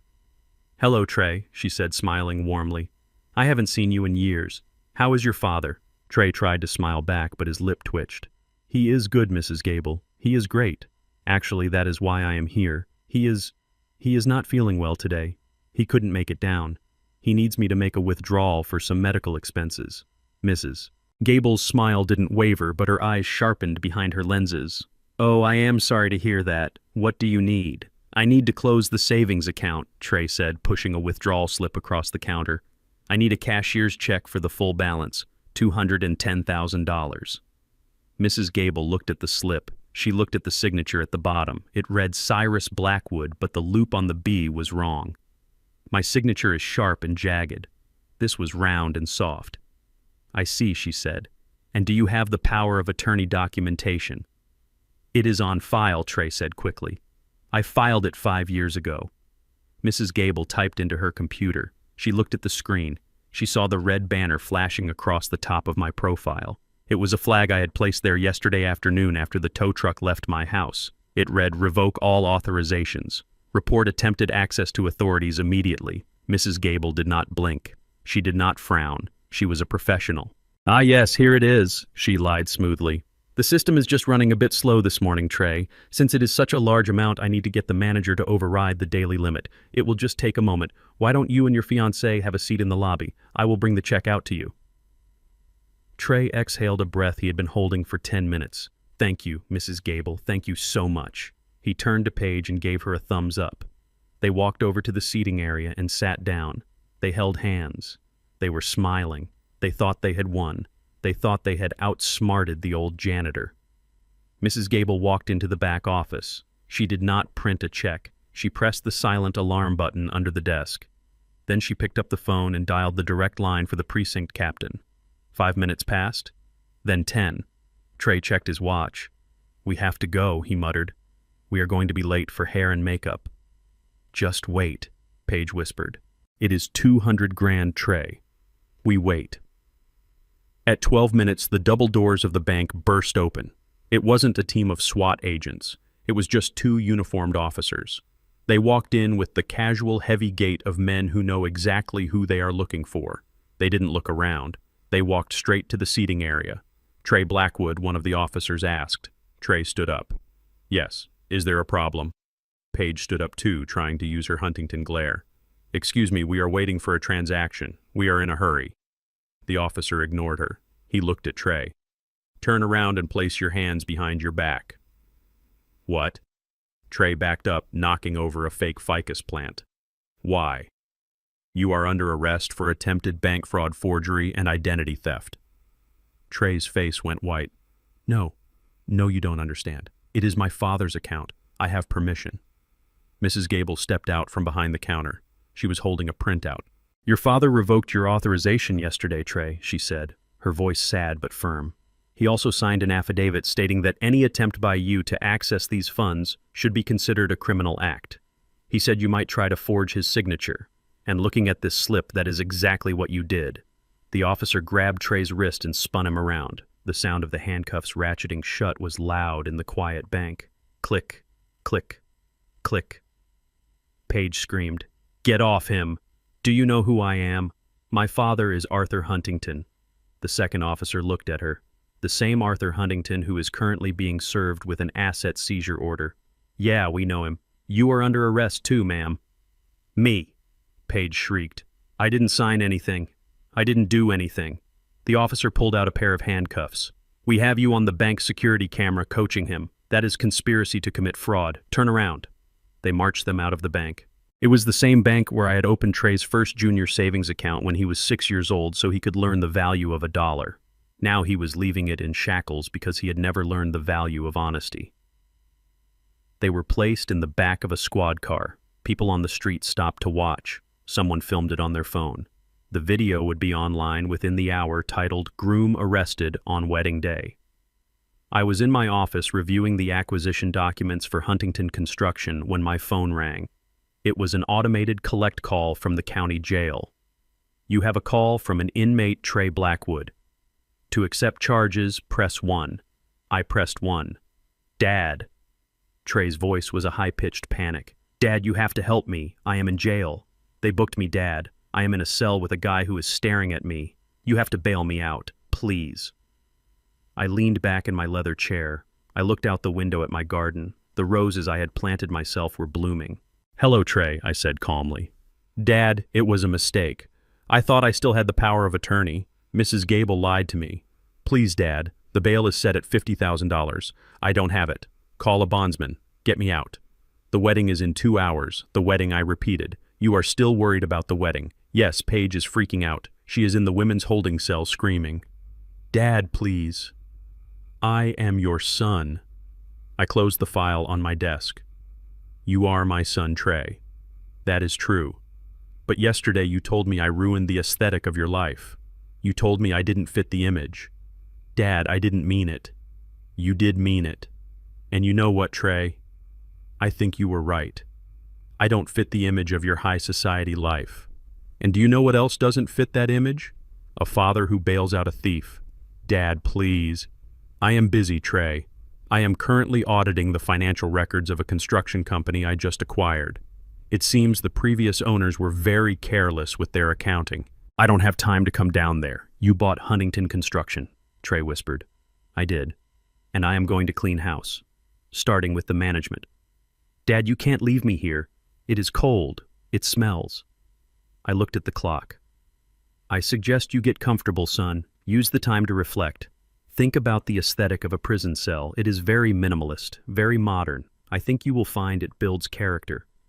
But the wedding is canceled, Trey. The groom is indisposed, and the bride is an accomplice." I hung up the phone. I sat there for a moment listening to the silence of my house. It was a heavy silence, but it was clean. It was the silence of a man who had finally stopped enabling the people who were killing him. I stood up and walked to the kitchen. I made a sandwich. I ate it standing up. Then I went upstairs to change. I put on the black tuxedo again. I wasn't going to bail him out, but I was going to the wedding venue. Because even though there was no groom and no bride, there was still a party scheduled at the Huntington Estate, or what used to be the Huntington Estate. Paige had insisted on having the ceremony at her family's ancestral home, a plantation-style mansion on the edge of town. She didn't know that her father had leveraged the deed to that house in the loan agreement he signed yesterday. And since he had defaulted on the immediate repayment clause I triggered when he was arrested for fraud regarding the credit cards, the house now belonged to Blackwood Holdings. I checked my tie in the mirror. I looked like a man who owned the place. Because I did. I dropped the charges at 8 in the morning. It was not an act of mercy. It was a strategic necessity. A tragedy requires all the actors to be present on stage for the final act, and my son could not play his part from a holding cell. I called the district attorney who owed me a favor from a campaign contribution 3 years ago and told him I was withdrawing my complaint for the moment. I left the file open pending future review. This meant Trey was free to walk out the door, but the sword of Damocles was still hanging over his head by a very thin thread. Trey stumbled out of the precinct into the harsh morning light, looking like a man who had been chewed up and spit out by the system. His designer suit was rumpled, and he smelled of jail antiseptic. Paige was waiting for him in the parking lot. She was not there to comfort him. She was pacing back and forth in a manic frenzy, holding her phone like a weapon. She had spent the night in a state of delusional denial, convinced that she could simply willpower her way through the disaster. "Get in the car," she snapped as soon as she saw him. "We are behind schedule. The makeup artist is charging us double for the delay." Trey stood there blinking. "The wedding. You still want to do the wedding?" "Of course we are doing the wedding," Paige hissed, shoving him toward the back seat of her mother's car. "Do you think I am going to let your father win? Do you think I am going to let him cancel my day? We are Huntingtons. We do not cancel. We pivot. But we have no money," Trey whispered. "We have no venue. The hotel kicked us out." Paige smiled. It was a terrifying expression, completely devoid of joy. "We do not need the hotel. We have something better. We have the estate." The Huntington Plantation estate was the crown jewel of her family's fading empire. It sat on 50 acres of rolling hills an hour outside the city. It was an antebellum relic with white columns and weeping willows, a place Paige had bragged about since the day I met her. She claimed it was their ancestral seat, a symbol of their enduring legacy. What she did not know, and what Trey was too beaten down to ask, was that the estate had been leveraged 3 times over. Arthur Huntington had mortgaged the history right out of the walls, and when he defaulted on the emergency loan I had approved 24 hours ago, the collateral clause kicked in instantly. The deed had transferred digitally at midnight. But Paige did not know this. She was operating on the fumes of her own arrogance. She believed that the iron gates of her family home would always open for her. She believed that land ownership was in her blood, not in a bank ledger. "Drive," she ordered her mother. "We are going to the country. We are going to get married on the front lawn, just like my grandmother did. It will be vintage. It will be authentic.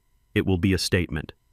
It certainly would be a statement, just not the one she intended. I watched them leave via the traffic camera feed I had access to. Then I put on my sunglasses. I walked out to my own car, a black SUV with tinted windows. I had a 45-minute head start. I needed to be there to welcome them home. The drive to the estate was beautiful. The sun was shining through the trees, casting dappled shadows on the road. It was a perfect day for a wedding. It was also a perfect day for an eviction. I arrived at the main gate at 10. The property was impressive, I had to admit. It spoke of a time when men like Arthur Huntington ruled the world simply by being born. But times had changed. Now men like me ruled the world because we worked while they slept. My security team was already there. They had secured the perimeter. They had replaced the old padlock with a heavy-duty industrial chain. They had covered the old brass sign that read Huntington Manor with a temporary banner made of thick vinyl. I drove through the service entrance and parked behind the main house. I walked up the back stairs to the second-floor balcony that overlooked the long driveway and the sprawling front lawn. I poured myself a glass of iced tea. I stood by the railing, and I waited. The wedding convoy arrived at 11:30. It was a sad procession. A few cars of confused guests who had been text messaged the change of location at the last minute, followed by the Lincoln Navigator carrying the bride and groom. They drove up the long access road, dust kicking up behind them. They approached the main gate, expecting it to swing open as it always had. Instead, they saw the chain. The lead car stopped, then the Lincoln stopped. I watched from the balcony as Arthur Huntington jumped out of the passenger seat. He looked frantic. He ran up to the gate, shaking the iron bars. "What is this?" he screamed. "Who locked this? Open this gate!" Paige got out of the car. She was wearing her wedding dress. The hem was dragging in the dirt. She looked at the gate, then she looked at the sign covering the family crest. She read it out loud. Her voice carried on the wind. "Property of Blackwood Holdings. No trespassing. Violators will be prosecuted." She stepped back as if the sign had burned her. "Blackwood Holdings," she whispered. Trey got out of the car slowly. He stood beside her looking at the sign. He didn't look surprised. He just looked tired. "He owns it," Trey said. "He owns everything, Paige. I told you." Arthur was trying to climb the gate, his expensive loafers slipping on the iron. This is illegal, he roared, his face turning purple. This is my house. This is my land. My grandfather built this. You cannot just lock me out of my own inheritance. I decided it was time to make my presence known. I picked up the microphone connected to the PA system that Arthur had installed years ago to make announcements at his garden parties. I flipped the switch. A sharp feedback whine cut through the air, silencing the birds and the screaming man at the gate. "Good morning, Arthur," my voice boomed across the lawn, echoing off the trees. They all looked up. They saw me standing on the balcony of their ancestral home, looking down at them like a lord surveying his peasants. I was wearing my tuxedo. I held my glass of tea. Cyrus Arthur screamed, pointing a shaking finger at me.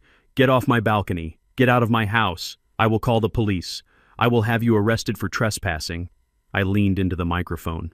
"You can call the police, Arthur. In fact, I encourage it. But I think you will find the conversation very short. You see, you are the one trespassing." I gestured to the sign on the gate. "You signed the loan agreement, Arthur. You put this house up as collateral. You defaulted at 8 a.m. this morning when the fraud investigation froze your assets. The title transfer was automatic. It is in the fine print. Clause 17, Section B. I assume you read it before you took my $5 million.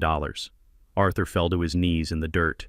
He gripped the bars of the gate. "No. No, you tricked me. You predatory animal, this is my legacy. This is the Huntington seat. You cannot take my history." I took a sip of tea. "Your history is full of unpaid bills and arrogance, Arthur. And frankly, I am not interested in your history. I am interested in the real estate."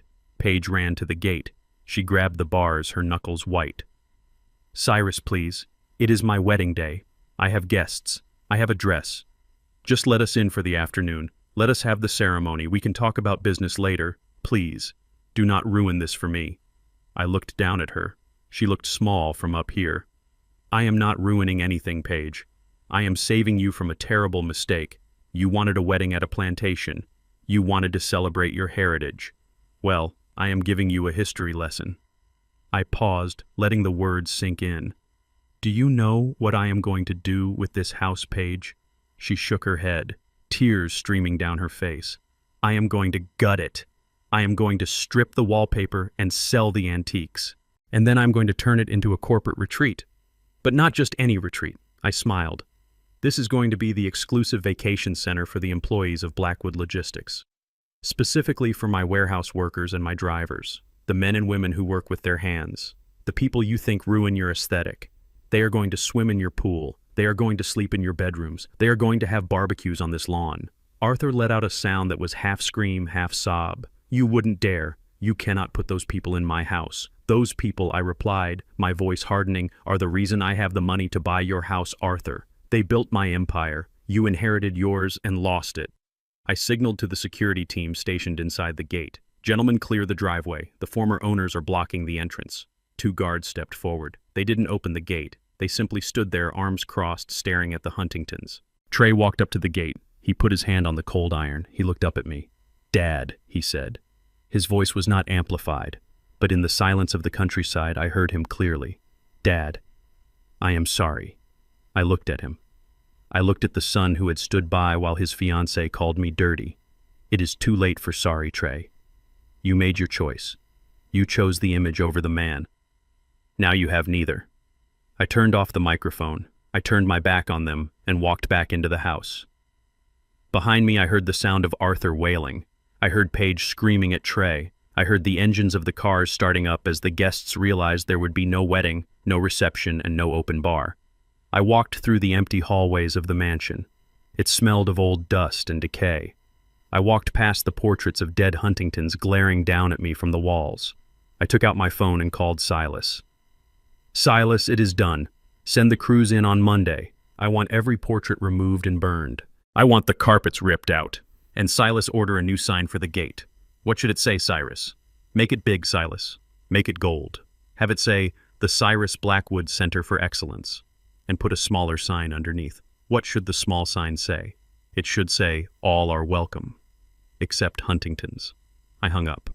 I sat down in Arthur's favorite leather chair in the library. It was comfortable. It felt like victory. But as I looked around the silent room, I realized that victory was cold. I had won the war, but I had lost my son. The house was mine, but it was empty. I closed my eyes. "Let them go," I whispered to the empty room. "Let them all go." But I wasn't done yet. Arthur Huntington still had a company. Or he thought he did. And Paige still thought she could divorce Trey and find another rich fool. I had to make sure that the lesson stuck. I had to make sure they had nowhere left to run. The next phase was not about real estate, it was about reputation. And I was about to destroy theirs completely. The sirens that cut through the country's silence were not coming to save the Huntingtons. They were coming to liquidate them. I stood on the balcony and watched as 2 sheriff cruisers pulled up behind the line of stalled wedding cars. Silas stepped out of the lead vehicle. He was not wearing a tuxedo, he was wearing his courtroom armor, a charcoal gray suit that cost more than the average settlement he negotiated. He carried a leather briefcase that contained the end of Arthur Huntington's life as a free man. Arthur saw the badges and visibly relaxed. He wiped the sweat from his forehead with a monogrammed handkerchief. He turned to Paige and Trey with a smug smile that was painful to witness. Finally, Arthur said, straightening his jacket, "The authorities are here. Now we will see who the real criminal is. That man is holding us hostage on our own property. Officer over here, arrest that man on the balcony." The sheriff, a broad-shouldered man named Miller, walked past Arthur without breaking stride. He walked up to the heavy chain securing the gate and nodded to my security team. They unlocked it. The gate swung open with a heavy groan. Arthur beamed. "Thank you, Sheriff. I want to file charges immediately. Trespassing, harassment, grand theft of real estate." Sheriff Miller stopped in front of Arthur. He did not pull out a notepad. He pulled out a pair of handcuffs. "Arthur Huntington," he asked. "That is me," Arthur replied, puffing out his chest. "I am the victim here." Silas stepped forward. He opened his briefcase and pulled out a stack of documents thick enough to choke a horse. "Mr. Huntington, my name is Silas Vance, representing Blackwood Holdings and Vantage Capital. This is a writ of execution and immediate asset seizure issued by the Superior Court 30 minutes ago." Arthur blinked. "Seizure? What are you talking about?" "You defaulted on a secured loan this morning," Silas explained, his voice devoid of emotion. "The terms of the loan included a universal cross-collateralization clause. That means when you failed to make the immediate solvency deposit triggered by the fraud investigation against your daughter and son-in-law, you triggered a total liquidation event." "Liquidation," Arthur laughed nervously. It was a high, thin sound. "You cannot liquidate me. I am a corporation." "You signed a personal guarantee," Silas corrected him. "You pledged your personal assets, all of them, to secure the funds for this wedding." Sheriff Miller stepped in. "Mr. Huntington, I have a court order to seize all liquid assets and personal property on site to satisfy the judgment. That includes vehicles, jewelry, and luxury goods." Arthur took a step back, stumbling over the hem of Paige's ruined dress. "You are crazy. You cannot take my things." I watched from the balcony as the deputies moved in. It was a surgical operation. One deputy walked over to the Lincoln Navigator. "Keys," the deputy demanded. "This is a rental," Arthur lied. Silas checked his tablet. "Actually, Mr. Huntington, you purchased this vehicle through the company account 3 months ago. It is listed as a company asset. Since the company is now in receivership, the car belongs to us. Keys." Arthur threw the keys at the deputy. "Fine, take the car. We will take an Uber." The deputy caught the keys. "Thank you." "Now the watch." Arthur covered his left wrist. "This is a Patek Philippe. It was a gift from my father. It is a $50,000 asset," Silas said. "Hand it over." Arthur looked at me. He looked up at the balcony where I stood watching him like a judge from on high. "Cyrus," he screamed, "stop this! This is barbaric!" I set my tea glass down on the railing. I walked to the stairs. I descended slowly, 1 step at a time. The sound of my shoes on the wooden steps was the only rhythm in the chaotic scene. I walked across the lawn. The grass was soft under my feet. I walked through the open gate. I stood in front of Arthur. He was clutching his wrist, protecting his watch like it was his soul. Mrs. Huntington was screaming as a female deputy asked her to remove her diamond necklace. "You are hurting me," she shrieked. "These are family heirlooms." "They are collateral," Silas said. I looked at Arthur. He was shaking. He looked old. The veneer of power had been stripped away, leaving only a frightened, greedy man. You signed the paper, Arthur, I said softly. You read the fine print. Or maybe you didn't. Maybe you were so arrogant you thought the rules didn't apply to you. You thought you could take my money, spend it on a party to mock me, and never pay it back. I intend to pay it back, Arthur hissed. I just need time. You had time. You had 40 years to build something real. Instead, you built a house of cards and tried to make my son live in it. Give him the watch, Arthur. Arthur looked at the deputy, then at me. Slowly, painfully, he unclasped the watch. He handed it over. His wrist looked pale and naked without the heavy gold weight. Is that enough? He asked, tears of rage in his eyes. Are you happy now, Cyrus? You have stripped me naked. Not yet, I said. I leaned in close. I wanted him to smell the coffee on my breath. I wanted him to see the calluses on the hands he despised. You called me a gardener, Arthur, I whispered. You said I was fit only to sweep your porch. Arthur flinched. Well, I continued, my voice dropping to a growl. You were right. I am a gardener, and I know a weed when I see one. You have been choking the life out of my son. You have been poisoning the soil of my family, so I am pulling you out by the roots. I stepped back. And Arthur? I added, gesturing to the sprawling estate behind me, the house he had lost, the land he had squandered. You do not have a garden anymore. Arthur stared at me. His face went from red to gray. His mouth opened, but no sound came out. His hand went to his chest. He grabbed his lapel, his fingers clawing at the expensive fabric. He made a sound like a wet gasp. Then his knees buckled. He didn't fall gracefully like they do in the movies. He collapsed like a sack of wet cement. He hit the dirt face first. Dad Page screamed. She dropped to her knees beside him. She turned him over. His eyes were open but rolled back in his head. He was gasping for air, his chest heaving with irregular, terrifying spasms. Daddy, breathe! Page yelled, slapping his face. Mrs. Huntington pushed the deputy aside and ran to her husband. Arthur! Arthur! Get up! Stop joking! This is not funny! It wasn't a joke. It was a massive cardiac event brought on by the sudden and total destruction of his ego. The stress of the debt, the humiliation of the seizure, and the realization that he was penniless had stopped his heart as effectively as a bullet. Call an ambulance, Trey shouted. He was standing over them, looking useless and terrified. Sheriff Miller was already on his radio. Dispatch, we have a medical emergency at the Huntington estate. Male subject 60s, possible cardiac arrest. Send EMS immediately. I stood there and watched. I did not move to help. I know CPR. I have been certified for 20 years. It is a requirement for running a safe warehouse. But I did not kneel down. I did not offer my breath to the man who had tried to steal my life. I watched as the deputies loosened his tie. I watched as Paige screamed at me. You did this, she shrieked, her voice raw. You killed him, you murderer. I looked at her. He killed himself, Paige, I said calmly. Greed is a heavy burden. His heart just couldn't carry it anymore. The ambulance arrived 10 minutes later. The paramedics swarmed the scene, pushing Paige and Mrs. Huntington aside. They cut open Arthur's shirt, ruining the linen suit he was so proud of. They stuck pads to his chest. Clear, one of them shouted. Reviewing the scene, it was a perfect tableau of tragedy. The bride in a dirt-stained dress. The mother-in-law stripped of her jewels. The father dying in the driveway of the house he no longer owned. They loaded Arthur onto a stretcher. He was unconscious but alive. The monitor was beeping a frantic, irregular rhythm. Mrs. Huntington tried to climb into the ambulance. I am his wife, she sobbed. I have to go with him. The paramedic stopped her. Ma'am, we need room to work. You will have to follow us to the hospital. She turned to look for her car, but the Lincoln was already being hooked up to a tow truck that had arrived with the sheriff. My car, she wailed. How am I supposed to get to the hospital? Trey stepped forward. He looked at me. He didn't ask for the keys to my SUV. He knew better. He grabbed Paige's arm. Come on, we will call a car. We have to go. Paige spun on him. She shoved him away so hard he stumbled. Don't touch me, she screamed. This is your fault. This is all your fault. If you hadn't been such a weak, pathetic liar, none of this would have happened. You let your father do this.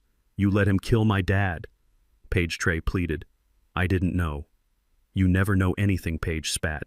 That is your problem. You are useless. You are broke. And now you are alone. She turned to her mother. Come on, Mom. We are walking to the main road. We will hitchhike if we have to. Anything is better than being near these people. Paige and Mrs. Huntington began to walk down the long driveway following the ambulance that was speeding away with lights flashing. They were walking in expensive heels on a dirt road, leaving behind the wreckage of their wedding. Trey stood alone in the driveway. He looked at the retreating figures of the women he had tried so hard to impress. Then he turned and looked at me. I stood by my black SUV. I opened the door. "Dad," Trey said, his voice barely a whisper. I looked at him. I saw the ruin in his eyes. I saw the realization that he had bet on the wrong horse and lost everything. "Do not call me Dad," I said. "Not until you earn the name." I got in the car and started the engine. I drove past him. I drove past the bride walking in the dirt. I drove past the ambulance. I was going to the hospital, not to visit Arthur. I was going there to make sure the hospital administrator knew that Mr. Huntington's health insurance had been canceled along with his company policy an hour ago. If they were going to save his life, they were going to have to bill him directly. And since I had just seized his bank accounts, that was going to be a very complicated conversation. The Huntington empire had not just fallen, it had been erased. And I held the eraser. The fluorescent lights of the hospital waiting room hummed with a sickly buzzing sound. Trey sat on a plastic chair, his head in his hands. He smelled of sweat and defeat. The events of the last 48 hours swirled in his mind like a fever dream. The declined card, the towed car, the locked penthouse, the jail cell, the seized mansion, and finally, his father-in-law collapsing in the dirt. A door swung open and a doctor stepped out. He looked tired. "Family of Arthur Huntington," he called out. Mrs. Huntington stood up, her hands shaking. "Is he alive?" "He is stable," the doctor said. "It was a massive myocardial infarction, but we caught it in time. However, there is a complication with the admission. His insurance has been flagged as inactive. We need a deposit to continue treatment. A significant one." Mrs. Huntington turned to Paige. "Call Trey's father," she demanded. "Call him right now. Tell him if he doesn't pay, Arthur will die." Paige didn't reach for her phone. She turned slowly to look at Trey. Her face was a mask of cold fury. The makeup she had carefully applied that morning was streaked with dirt and tears, but her eyes were dry. "Trey," she said, her voice dangerously low, "do you have any money? Any money at all?" Trey looked up. He reached into his pocket and pulled out his wallet. He opened it. "I have $12, he whispered. Paige laughed. It was a harsh, grating sound that made the other people in the waiting room look away. $12. My father is dying because your father destroyed him and you have $12. Paige Trey started standing up, reaching for her. "I am sorry, I didn't know." She slapped his hand away. Then she slapped his face. Harder than she had slapped me at the rehearsal dinner. "You didn't know," she screamed. "That is your answer for everything, isn't it? You are a useless, pathetic little man. Do you think I married you for your personality? Do you think I loved you?" The words hung in the air, brutal and final.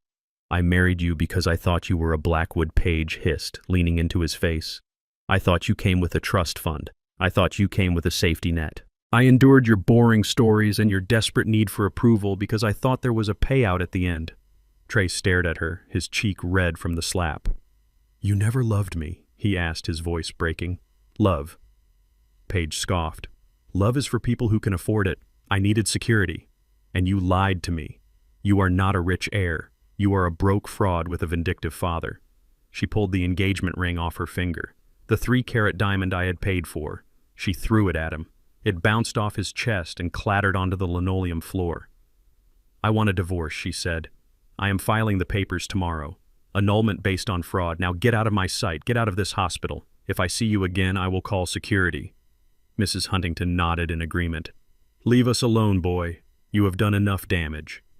Trey stood there for a moment. He looked at the ring on the floor. He looked at the woman he had tried to impress for 2 years. He realized with a sickening clarity that she was right. He was useless. He had built his entire identity on a lie, and now the lie was gone. He didn't pick up the ring. He turned and walked out of the waiting room. He walked past the nurse's station. He walked out the automatic doors into the night. It was raining again, a heavy, cold downpour that soaked him to the bone in seconds. He didn't call an Uber. He didn't have the money. He started walking. He walked for 3 hours. He walked through the city streets, past the closed shops and the darkened windows. He walked until his designer shoes were ruined and his feet were bleeding. He walked until he reached a neighborhood he hadn't visited in years. My neighborhood. It was 2 a.m. when he arrived at my townhouse. The lights were off. The house was dark and silent. Trey walked up the driveway. He stopped at the bottom of the porch steps. He didn't knock. He didn't ring the doorbell. He knew I wouldn't answer. He dropped to his knees on the wet pavement. He knelt there in the rain, head-bowed, hands resting on his thighs. He looked like a penitent monk. He looked like a man who had finally hit rock bottom. Inside the house, I was awake. I was watching him on the security monitor in my office. The camera feed was black and white, grainy in the low light. I could see the rain hitting his back. I could see him shivering. A part of me, the father part, wanted to open the door. I wanted to bring him inside, dry him off, and give him a hot meal. I wanted to tell him it was going to be okay. But the other part of me, the man who had built an empire from nothing, knew that would be the worst thing I could do. If I opened that door now, I would be saving him again. I would be teaching him that no matter how badly he messed up, Daddy would always be there to fix it. And that was a lesson that had almost destroyed him. I picked up the microphone for the intercom system. "Trey," I said, my voice coming out of the small speaker by the door. "Go home." Trey looked up at the camera. His face was wet with rain and tears. "I don't have a home, Dad," he sobbed. "Paige left me. She kicked me out. I have nowhere to go." "That is not my problem," I said. "You chose the Huntingtons. You chose their lifestyle. You chose their values. Now you have to live with the consequences." "Dad, please," Trey begged. "I am sorry. I was wrong. They are monsters. You were right about everything. Just let me in. Let me sleep on the couch. I will do anything." I watched him on the screen. He looked so small, so broken. "No," I said firmly. "You will not sleep on my couch. You will not eat my food. You are a grown man, Trey. Figure it out." "Dad, I have nothing," Trey cried. "I have $12. "Then you have $12 more than I had when I started," I replied. "Use it wisely." "But Dad, where will I go?" "Go back to the hospital," I said. "Sit in the waiting room. Be there for your father-in-law. Show them what a real man does when things get tough. Show them that even without money, you have character." "I can't," Trey whispered. "They hate me." "Then make them respect you," I said. "Or leave. Find a shelter. Find a job. But do not come back here until you understand what it means to earn your place in this world." Trey stared at the camera. He waited for me to relent. He waited for the click of the lock. But the lock didn't click. Slowly, painfully, he stood up. His legs were stiff. He wiped his face with his sleeve. He looked at the door one last time. "Okay, Dad," he said softly. "Okay." He turned and walked back down the driveway. He walked into the darkness of the street, a solitary figure in the rain. I watched him until he disappeared from the camera view. Then I turned off the monitor. I sat in the dark for a long time. My heart ached. It is a terrible thing to close the door on your own child, but sometimes the only way to save someone is to let them fall. Trey was about to enter the hardest period of his life. He was going to know hunger. He was going to know cold. He was going to know shame. But if he survived it, he would know something else too. He would know his own strength. And that was a gift worth more than any trust fund. 3 months is a long time to live in a car. It is 90 days of waking up with a stiff neck and condensation on the windows. It is 90 days of washing your face in the bathroom of a gas station while the attendant watches you with suspicion. It is 90 days of realizing that the world does not owe you a living. I tracked Trey through the GPS on the prepaid phone he bought with his last $12. He had purchased a rusted 2004 Honda Accord from a scrapyard for $500 he earned day laboring at a construction site. It had a cracked windshield and the heater did not work. He parked it behind a 24-hour gym, hoping to use their Wi-Fi to apply for jobs. I read the reports from my private investigator. Trey applied to 40 executive positions in the first week. He walked into marketing firms and consultancy groups wearing his one remaining suit, which was growing increasingly stained. He sat across from hiring managers and told them he was the CEO of Trey Consulting. They asked for his portfolio. They asked for his references. He gave them nothing but charm and buzzwords. They showed him the door.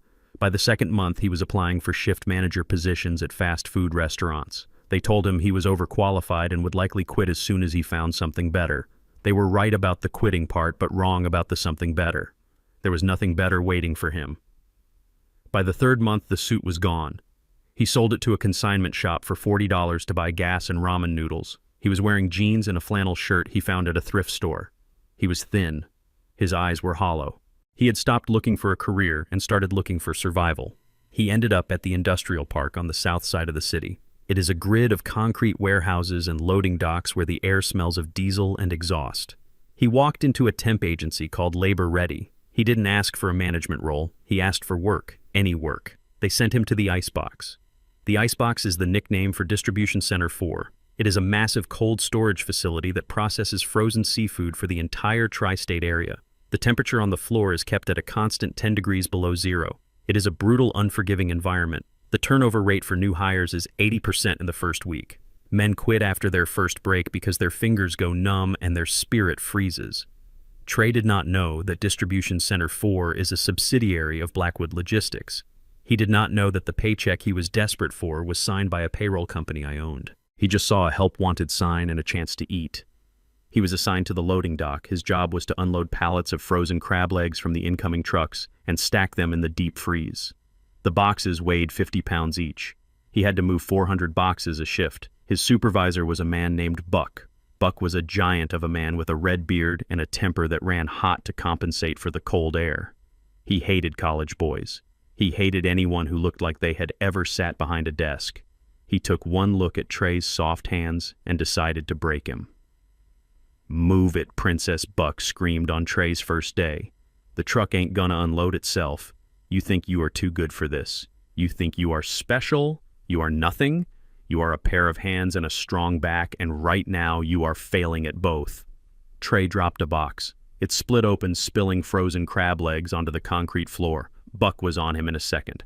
He grabbed Trey by the collar of his thermal jacket and shoved him against the wall. "You pay for that," Buck growled. "That comes out of your check. Now pick it up. Pick it up with your teeth if you have to." I watched the security footage later. I saw my son, the boy who used to complain if his steak was slightly overcooked, get down on his hands and knees. I saw him gather the frozen seafood, his fingers shaking. I saw him look up at Buck, not with defiance, but with fear. He didn't quit. He finished the shift. He worked 12 hours. When he clocked out, his hands were blistered and raw. He walked to his car in the parking lot, ate a cold sandwich, and slept in the back seat. He was back at the dock at 6 a.m. the next morning. He worked for 2 weeks without a day off. He lost 15 pounds. The softness in his face began to disappear, replaced by the sharp angles of exhaustion. He stopped talking about his past. He stopped checking his phone for messages from his old friends. He became a ghost in a high-visibility vest. Then came the afternoon that tested his resolve more than the cold ever could. It was a Friday. Trey was on trash duty. It was the lowest job in the warehouse. He had to drag the heavy bags of fish guts and broken packaging from the processing floor out to the compactor in the rear lot. He was covered in slime. He smelled of ammonia and rotting fish.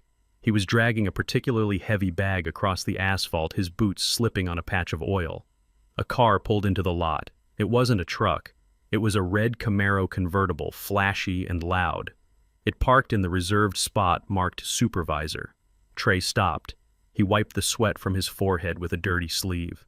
He looked at the car. The passenger door opened. A woman stepped out.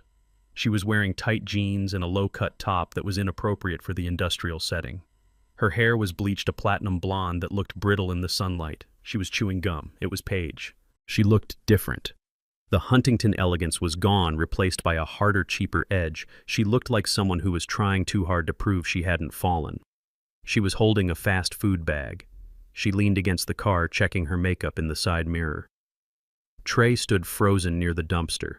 He wanted to run. He wanted to hide behind the compactor, but his legs wouldn't move. Buck walked out of the warehouse exit. He had taken off his work coat, revealing a tight t-shirt that showed off his tattoos. He walked with a swagger that said he owned the concrete he walked on. "Hey, babe," Buck called out. "You bring me my lunch." Paige turned and smiled. It was a flirtatious, hungry smile. "Yeah, I got your burger. And I got your fries." Buck walked up to her. He grabbed her by the waist and kissed her. It was a possessive, sloppy kiss right there in the parking lot. Trey made a noise, a small, involuntary gasp of shock. Paige pulled away from Buck. She looked over Buck's shoulder. Her eyes narrowed. She squinted against the sun. Then she saw him. Her eyes went wide. She took a step back. A slow, cruel smile spread across her face. "Oh my God," she said. "Look who it is." Buck turned around. He saw Trey standing by the trash. "What are you looking at?" Black Boy Buck shouted. "Get back to work." Paige laughed. It was a sound like breaking glass. "Wait, Buck. Look, it is Trey. It is my ex-husband." Buck looked at Trey, then back at Paige. "The rich kid, the one who cried at the bank." Paige nodded. She walked towards Trey, her hips swaying. She stopped 5 feet away from him, wrinkling her nose at the smell coming from the garbage bag. "Look at you, Trey. You look appropriate. Finally found a job that matches your skill set, I see. Moving trash." Trey gripped the bag. His knuckles were white. "Hello, Paige," he said, his voice raspy. "So this is where you landed," she said, looking him up and down. "I heard you were sleeping in your car."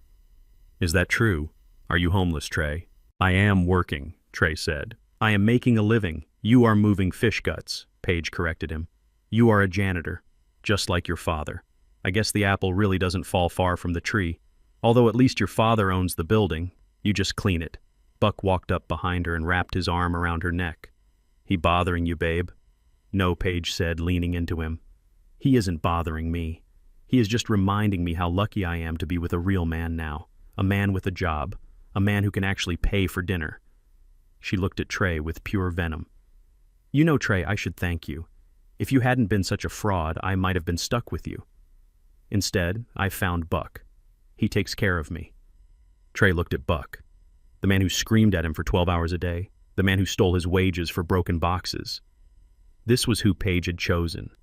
This was the level she had fallen to. For a moment, Trey wanted to fight. I saw his fists clench. I saw the old Trey, the arrogant Trey, rise up in his eyes. He wanted to scream that he was a Blackwood, that his father owned the company, that Buck was nothing. But then he looked at the red Camaro. He looked at Paige's cheap-dyed hair. He looked at his own dirty boots.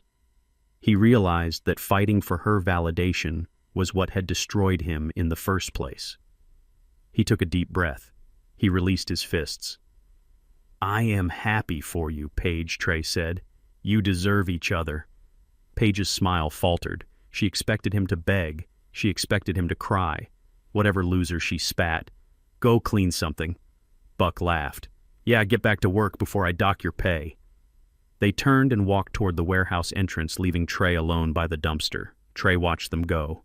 He didn't cry. He didn't shout. He picked up the heavy bag of trash. He swung it into the compactor with a grunt of effort. He hit the button. The hydraulic press whirred to life, crushing the waste. He turned and walked back toward the loading dock.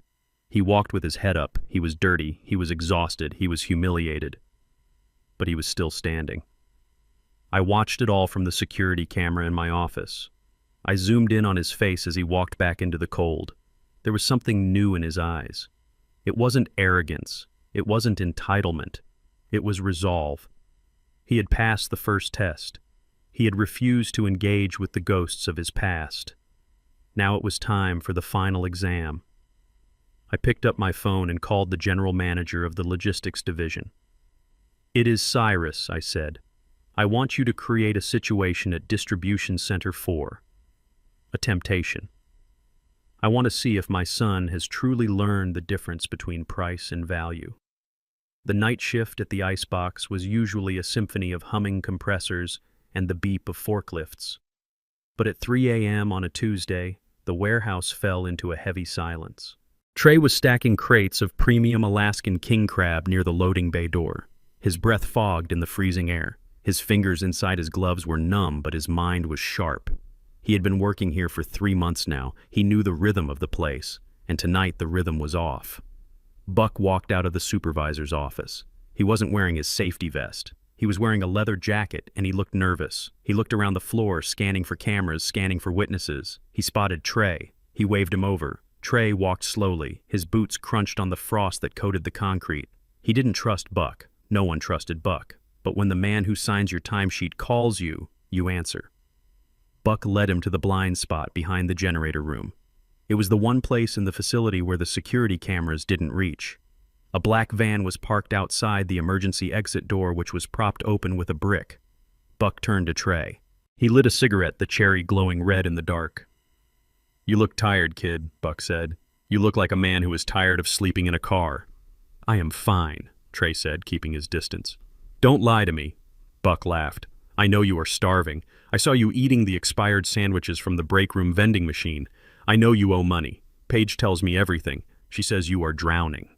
Trey stiffened at the mention of Paige. "What do you want, Buck?" "I want to help you," Buck said. He reached into his jacket pocket and pulled out a thick white envelope. He slapped it against Trey's chest. "Take it." Trey took the envelope. It was thick. He opened the flap. Inside was a stack of $100 bills. It was more money than Trey had seen in 6 months. It was probably $5,000. "What is this?" Trey asked. "It is an advance," Buck said, smiling. "A signing bonus. See that van? In 10 minutes a forklift is going to bring out 3 pallets of bluefin tuna, top grade. Sushi market stuff. Each pallet is worth 50 grand. All you have to do is open the door. Just pull the brick away, let them load it, and then put the brick back. You didn't see anything. You didn't hear anything. You were in the bathroom." Trey looked at the money. $5,000. That money could buy him a room in a boarding house for 6 months. It could buy him a suit for interviews. It could fix the heater in his car. It could buy him dignity. "Paige says you don't have the stomach for the real world," Buck sneered, blowing smoke into Trey's face. "She says you are soft. Prove her wrong. Take the money. Be a man." Buck turned and walked back toward the forklift, leaving Trey alone in the shadows with the envelope. Trey looked down at the cash. The bills were crisp. They were clean. But they felt heavy. He looked at his hands. They were no longer the soft, manicured hands of a consultant. They were cracked. The knuckles were swollen from the cold. There was dirt under the nails that no amount of scrubbing could remove. They were ugly hands. But as he looked at them, he saw something else. He saw a memory. He remembered being 10 years old, sitting at the kitchen table, watching me count out the cash from my first big contract. I had laid the bills out in neat stacks. I had looked at Trey and said, "Son, there are 2 kinds of money in this world. There is clean money, which smells like sweat and effort. And there is dirty money, which smells like fear. You can wash your hands, Trey, but you can never wash your money." Trey brought the envelope to his nose. It smelled like stale tobacco and Buck's cheap cologne. It smelled like fear. He looked at the van. He looked at the open door. He realized that this wasn't just a theft. This was a test. Not a test from me, but a test from the universe. If he took this money, he would be exactly what Arthur Huntington said he was. A hustler, a thief, a fraud. He would be proving Paige right. He would be proving that his character was for sale and the price was $5,000. But if he walked away, he would be cold, he would be hungry, but he would be clean. Trey closed the envelope. He shoved it into his pocket, but not to keep it. He walked back onto the main floor. He moved quietly. He hid behind a stack of crates. He pulled out his cheap prepaid phone. The camera lens was scratched, but it still worked. He waited. 5 minutes later, Buck came driving the forklift. He was carrying the pallets of tuna. He drove them straight to the emergency exit. 2 men jumped out of the black van. They started loading the fish. Trey held up his phone. Click. He took a picture of the license plate. Click. He took a picture of Buck shaking hands with the driver. Click. He took a picture of the inventory codes on the boxes. He recorded it all. Then he went to the break room computer. It was an ancient desktop used for logging hours. He logged into the company intranet. He found the anonymous ethics hotline email address. He attached the photos. He typed a short message. Theft in progress at Distribution Center 4. Supervisor involved. Check the inventory logs for the last 6 months. He hit send. He stood up. He felt lighter. He felt hungry, but he felt strong. He walked back out to the loading dock. The van was gone. Buck was putting the brick back in place, kicking the door shut. Buck turned and saw Trey standing there. He smiled. "Smart kid," Buck said, walking over. "I knew you wanted to eat. You kept the money right." Trey reached into his pocket. He pulled out the white envelope. Buck held out his hand, expecting a high five or a nod of conspiracy. Instead, Trey threw the envelope. He threw it hard. The flap opened, and the $100 bills exploded into the air, fluttering down like expensive confetti onto the dirty concrete floor. "I don't want your money, Buck," Trey said, his voice steady and loud. "And I don't want your charity. I am not a thief. And I am not soft." Buck looked at the money on the floor. His smile vanished. His face twisted into a mask of pure violence. "You little snitch," he hissed. "What did you do?" "I sent the photos," Trey said. "I sent them to corporate. They have the license plate. They have you." Buck didn't think. He reacted. He was a cornered animal, and Trey was the reason. He lunged. Buck was 50 pounds heavier than Trey, and he fought dirty. He tackled Trey to the ground, his fist connecting with Trey's jaw with a sickening crack. Trey's head slammed against the concrete. Stars exploded in his vision. Buck was on top of him, punching him over and over. "You ruined everything," Buck screamed. "I am going to kill you." Trey tried to block the blows, but he was exhausted and weak from months of malnutrition. He felt his nose break. He felt a rib crack. He tasted blood warm and metallic, but he didn't beg. He didn't cry out. He swung back. He landed a solid punch on Buck's ear. It wasn't enough to stop him, but it was enough to show he was fighting. Buck grabbed a heavy metal tape dispenser from a nearby table. He raised it high, aiming for Trey's temple. This wasn't a beating anymore. It was an execution. Trey closed his eyes. He thought of me. He thought about the porch light he had walked away from. He hoped I would know that in the end he hadn't sold out. Suddenly the warehouse doors burst open. It wasn't the police. It was the Blackwood Security Response Team. They didn't shout freeze. They didn't ask questions. They moved with military precision. A taser dart hit Buck in the chest. He convulsed and dropped the metal dispenser, which clattered harmlessly to the floor. 2 guards were on him, instantly pinning him to the ground, zip-tying his hands behind his back. Another guard knelt beside Trey. "Mr. Blackwood, can you hear me? Stay down, sir. Help is here." Trey opened one swollen eye. He looked at the guard. He looked at the logo on the guard's vest. It was the Blackwood crest, the oak tree, and the shield. "My dad sent you," Trey whispered through his split lip. The guard nodded. "Yes, sir. He has been watching the feed. He saw everything." Trey tried to smile, but his face wouldn't cooperate. "Tell him," Trey wheezed, coughing up a speck of blood. "Tell him I didn't take the money." "We know, sir." "We saw." Buck was screaming obscenities as they dragged him away. He was yelling about Paige, about the money, about how unfair it was. Trey lay on the cold concrete floor. His body was broken. He was in agony, but as he looked up at the warehouse lights blurring above him, he felt something he hadn't felt in years. He felt clean. He had passed the test. He had faced the temptation that had destroyed Arthur Huntington, and he had rejected it. He had chosen integrity over survival. The ambulance arrived a few minutes later. They loaded him onto a stretcher. The ride to the hospital was a blur of lights and sirens. He woke up in a private room. It wasn't the charity ward, it was a VIP suite. There were flowers by the bed. There was a nurse checking his vitals. And sitting in the chair in the corner watching him with an unreadable expression was a man in a navy blue suit. Trey blinked. "Dad." I stood up. I walked over to the bed. I looked down at his bruised face, his bandaged ribs, his swollen hands. "You look terrible, son," I said. Trey let out a weak laugh that turned into a groan. "I feel terrible." I reached into my pocket. I pulled out a crumpled white envelope, the same one he had thrown at Buck. The security team had gathered up the bills. I dropped the envelope on the bedside table. $5,000, I said. "That is a lot of money for a homeless man to throw away." "I didn't earn it," Trey said, his voice raspy. "No, you didn't. But you earned something else." I pulled a chair closer and sat down. "You stood up for my company, Trey. You protected my assets. You took a beating for a business you thought didn't care about you." "I did it for me," Trey said. "I did it because I was tired of being a fraud. I wanted to be like you." I looked at him. I saw the resemblance for the first time in a long time. Not just in the nose or the chin, but in the eyes of a man who has been knocked down and got back up. "You are not like me, Trey," I said softly. "You are better. I never had to fight my way back from where you were. I started at the bottom, but I never fell from the top.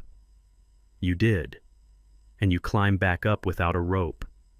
Trey's eyes filled with tears. "Does this mean I can come home?" I stood up. I buttoned my jacket. "No," I said. Trey's face fell. The hope vanished. "You cannot come home because you have a job to do." I tossed a hard hat onto the bed. It was white.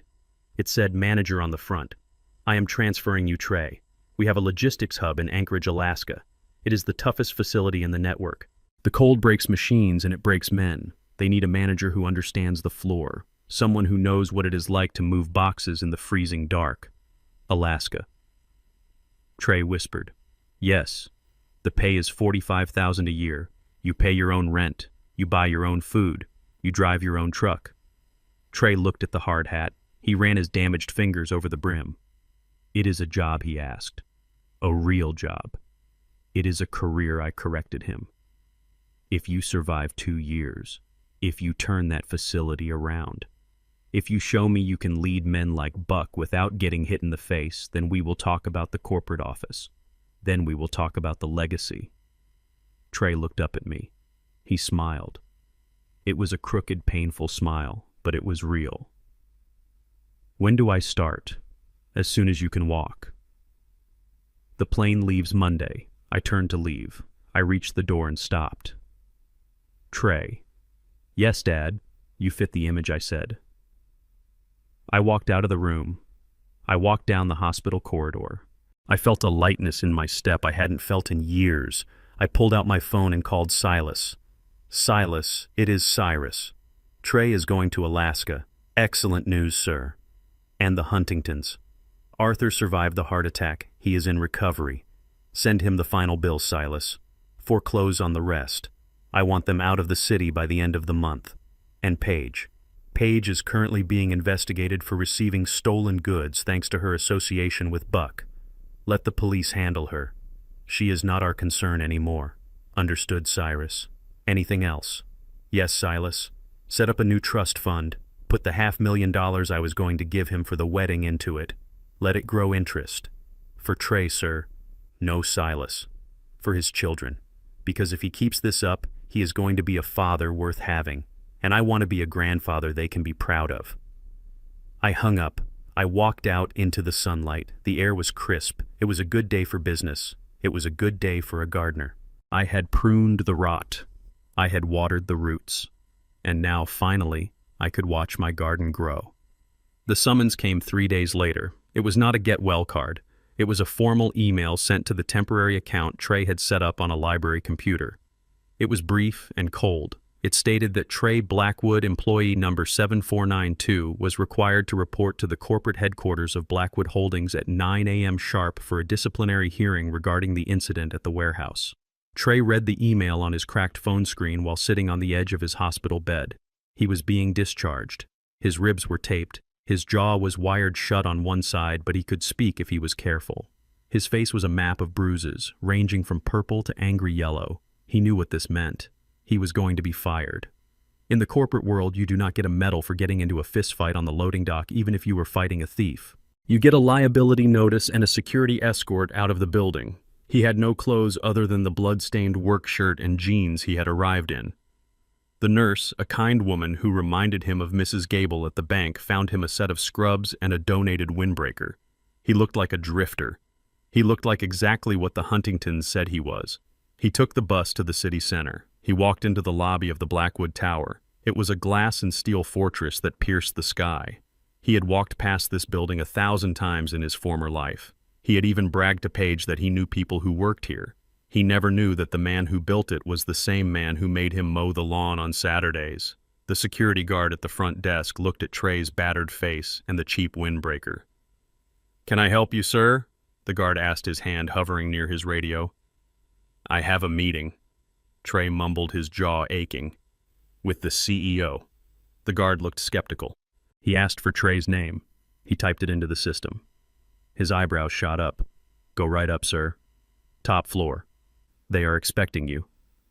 Trey rode the elevator alone. His ears popped as the floors ticked by.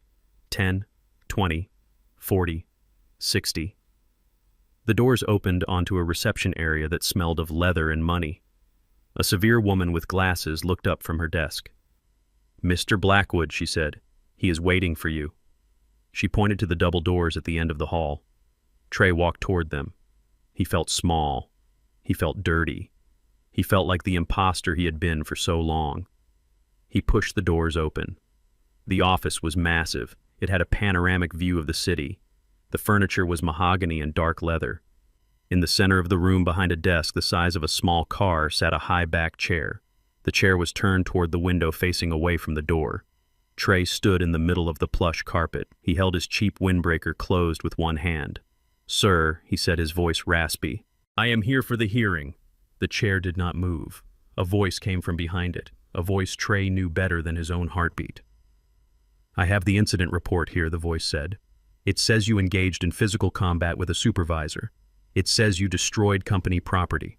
It says you disrupted operations for 3 hours." Trey swallowed. It hurt his throat.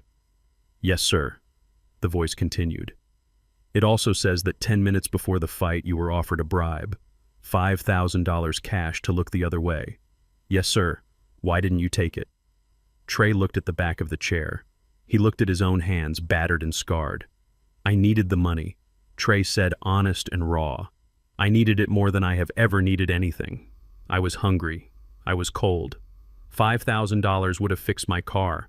It would have bought me a suit. It would have let me pretend I was human again. So why didn't you take it?" The voice pressed hard and demanding. "Because it smelled like fear," Trey said. "Trey." The chair slowly swiveled around. I sat there looking at him. I was wearing my charcoal suit, the one I wore to board meetings. I looked at my son. I did not look at him with the soft eyes of a father who forgives everything. I looked at him with the sharp, assessing eyes of a CEO who is deciding whether an asset is worth saving. I saw the bruises. I saw the fear. But I also saw the spine. He was standing straight. He wasn't slouching. He wasn't making excuses. It smelled like fear, Trey repeated, meeting my gaze. And I remembered what you told me. You can wash your hands, but you can't wash your money.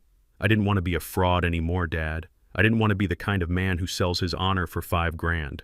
And more than that, I didn't want to shame you. Not again. I leaned forward on my desk. I clasped my hands, those rough hands that had caused so much trouble. "You realize I have to fire you," I said. "Fighting is a zero-tolerance offense." Trey nodded. "I know. I accept that." He turned to leave. He didn't beg. He didn't ask for a loan. He just turned to walk back out into the cold. "Wait," I said. He stopped. "I fired you from the warehouse," I said, standing up, "but I have an opening in management." Trey turned back around slowly. His eyes were wide. Management. I reached under my desk. I didn't pull out a set of keys to a new Porsche. I didn't pull out a black card. I pulled out a hard hat. It was white pristine and had the word manager stenciled on the front. I tossed it across the desk. Trey caught it. He looked at it like it was the crown jewels. "The position is in Anchorage, Alaska," I said, walking around the desk to stand in front of him. "It is a logistics hub. It is the hardest facility we operate. The weather is brutal. The hours are long. The men are tough. They chew up college boys for breakfast." "Alaska," Trey whispered. "Yes. You will be the site manager. The salary is $45,000 a year. That is it. No trust fund. No allowance. You rent your own apartment. You buy your own winter gear. You pay your own bills." I looked him deep in the eyes. "If you survive 3 years, if you turn that facility around, if you show me you can lead men without having to fight them in the parking lot, then you come back here. Then we talk about the corner office. Then we talk about the legacy." Trey ran his thumb over the brim of the hard hat. He looked at the salary. It was less than he used to spend on clothes in a year, but it was his. It was real. He looked up at me. For the first time in a year, he smiled. It was a crooked, painful smile through his wired jaw, but it was the most beautiful thing I had ever seen. "I will take it," he said. "When do I leave?" "There's a plane ticket in the brim," I said. "It leaves in 4 hours. One way." "Coach." Trey pulled out the ticket. He didn't complain about the legroom. He didn't ask for an upgrade. "Thank you, Dad," he said. He put the hard hat under his arm. He walked to the door. He paused and looked back. "I won't let you down." "I know," I said. He walked out. I watched the door close. I stood there in the silence of my office. I felt a single tear roll down my cheek. I wiped it away quickly. There was no time for sentimentality. There was business to attend to. I walked to the window and looked down at the street. Minutes later, I saw a small figure emerge from the building. Trey was wearing his windbreaker, carrying his hard hat, walking toward the bus stop. He walked with a limp, but he walked with purpose. He was heading north to the cold and the dark to build a life that actually meant something. I watched him until the bus came and took him away. Then I picked up my phone. I dialed Silas. "It is done," I said. "He is gone," good Silas said. "And the Huntingtons." I looked out at the city skyline. I thought of Arthur Huntington recovering in a hospital bed, wondering how he was going to pay his bills.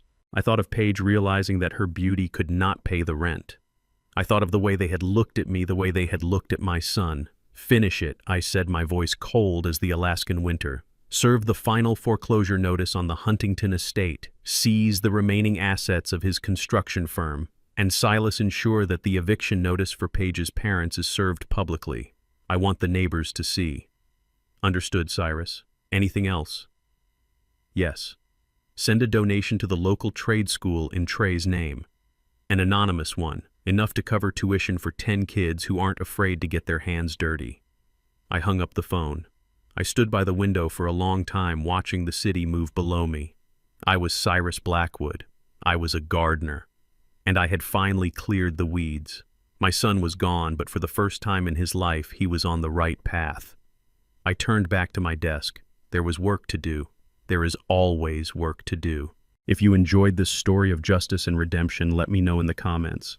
Tell me if you think Trey will survive Alaska, and do not forget to like and subscribe for more stories where the underdog bites back.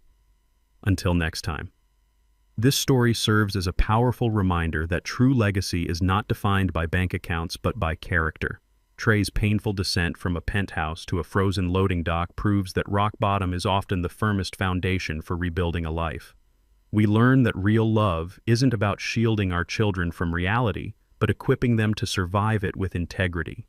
Never trade your dignity for a false image, and never be ashamed of the rough hands that paved your way. In the end, the only respect that truly matters is the kind you earn yourself. If you believe that integrity is worth more than gold, hit the like button and subscribe for more stories of justice served cold.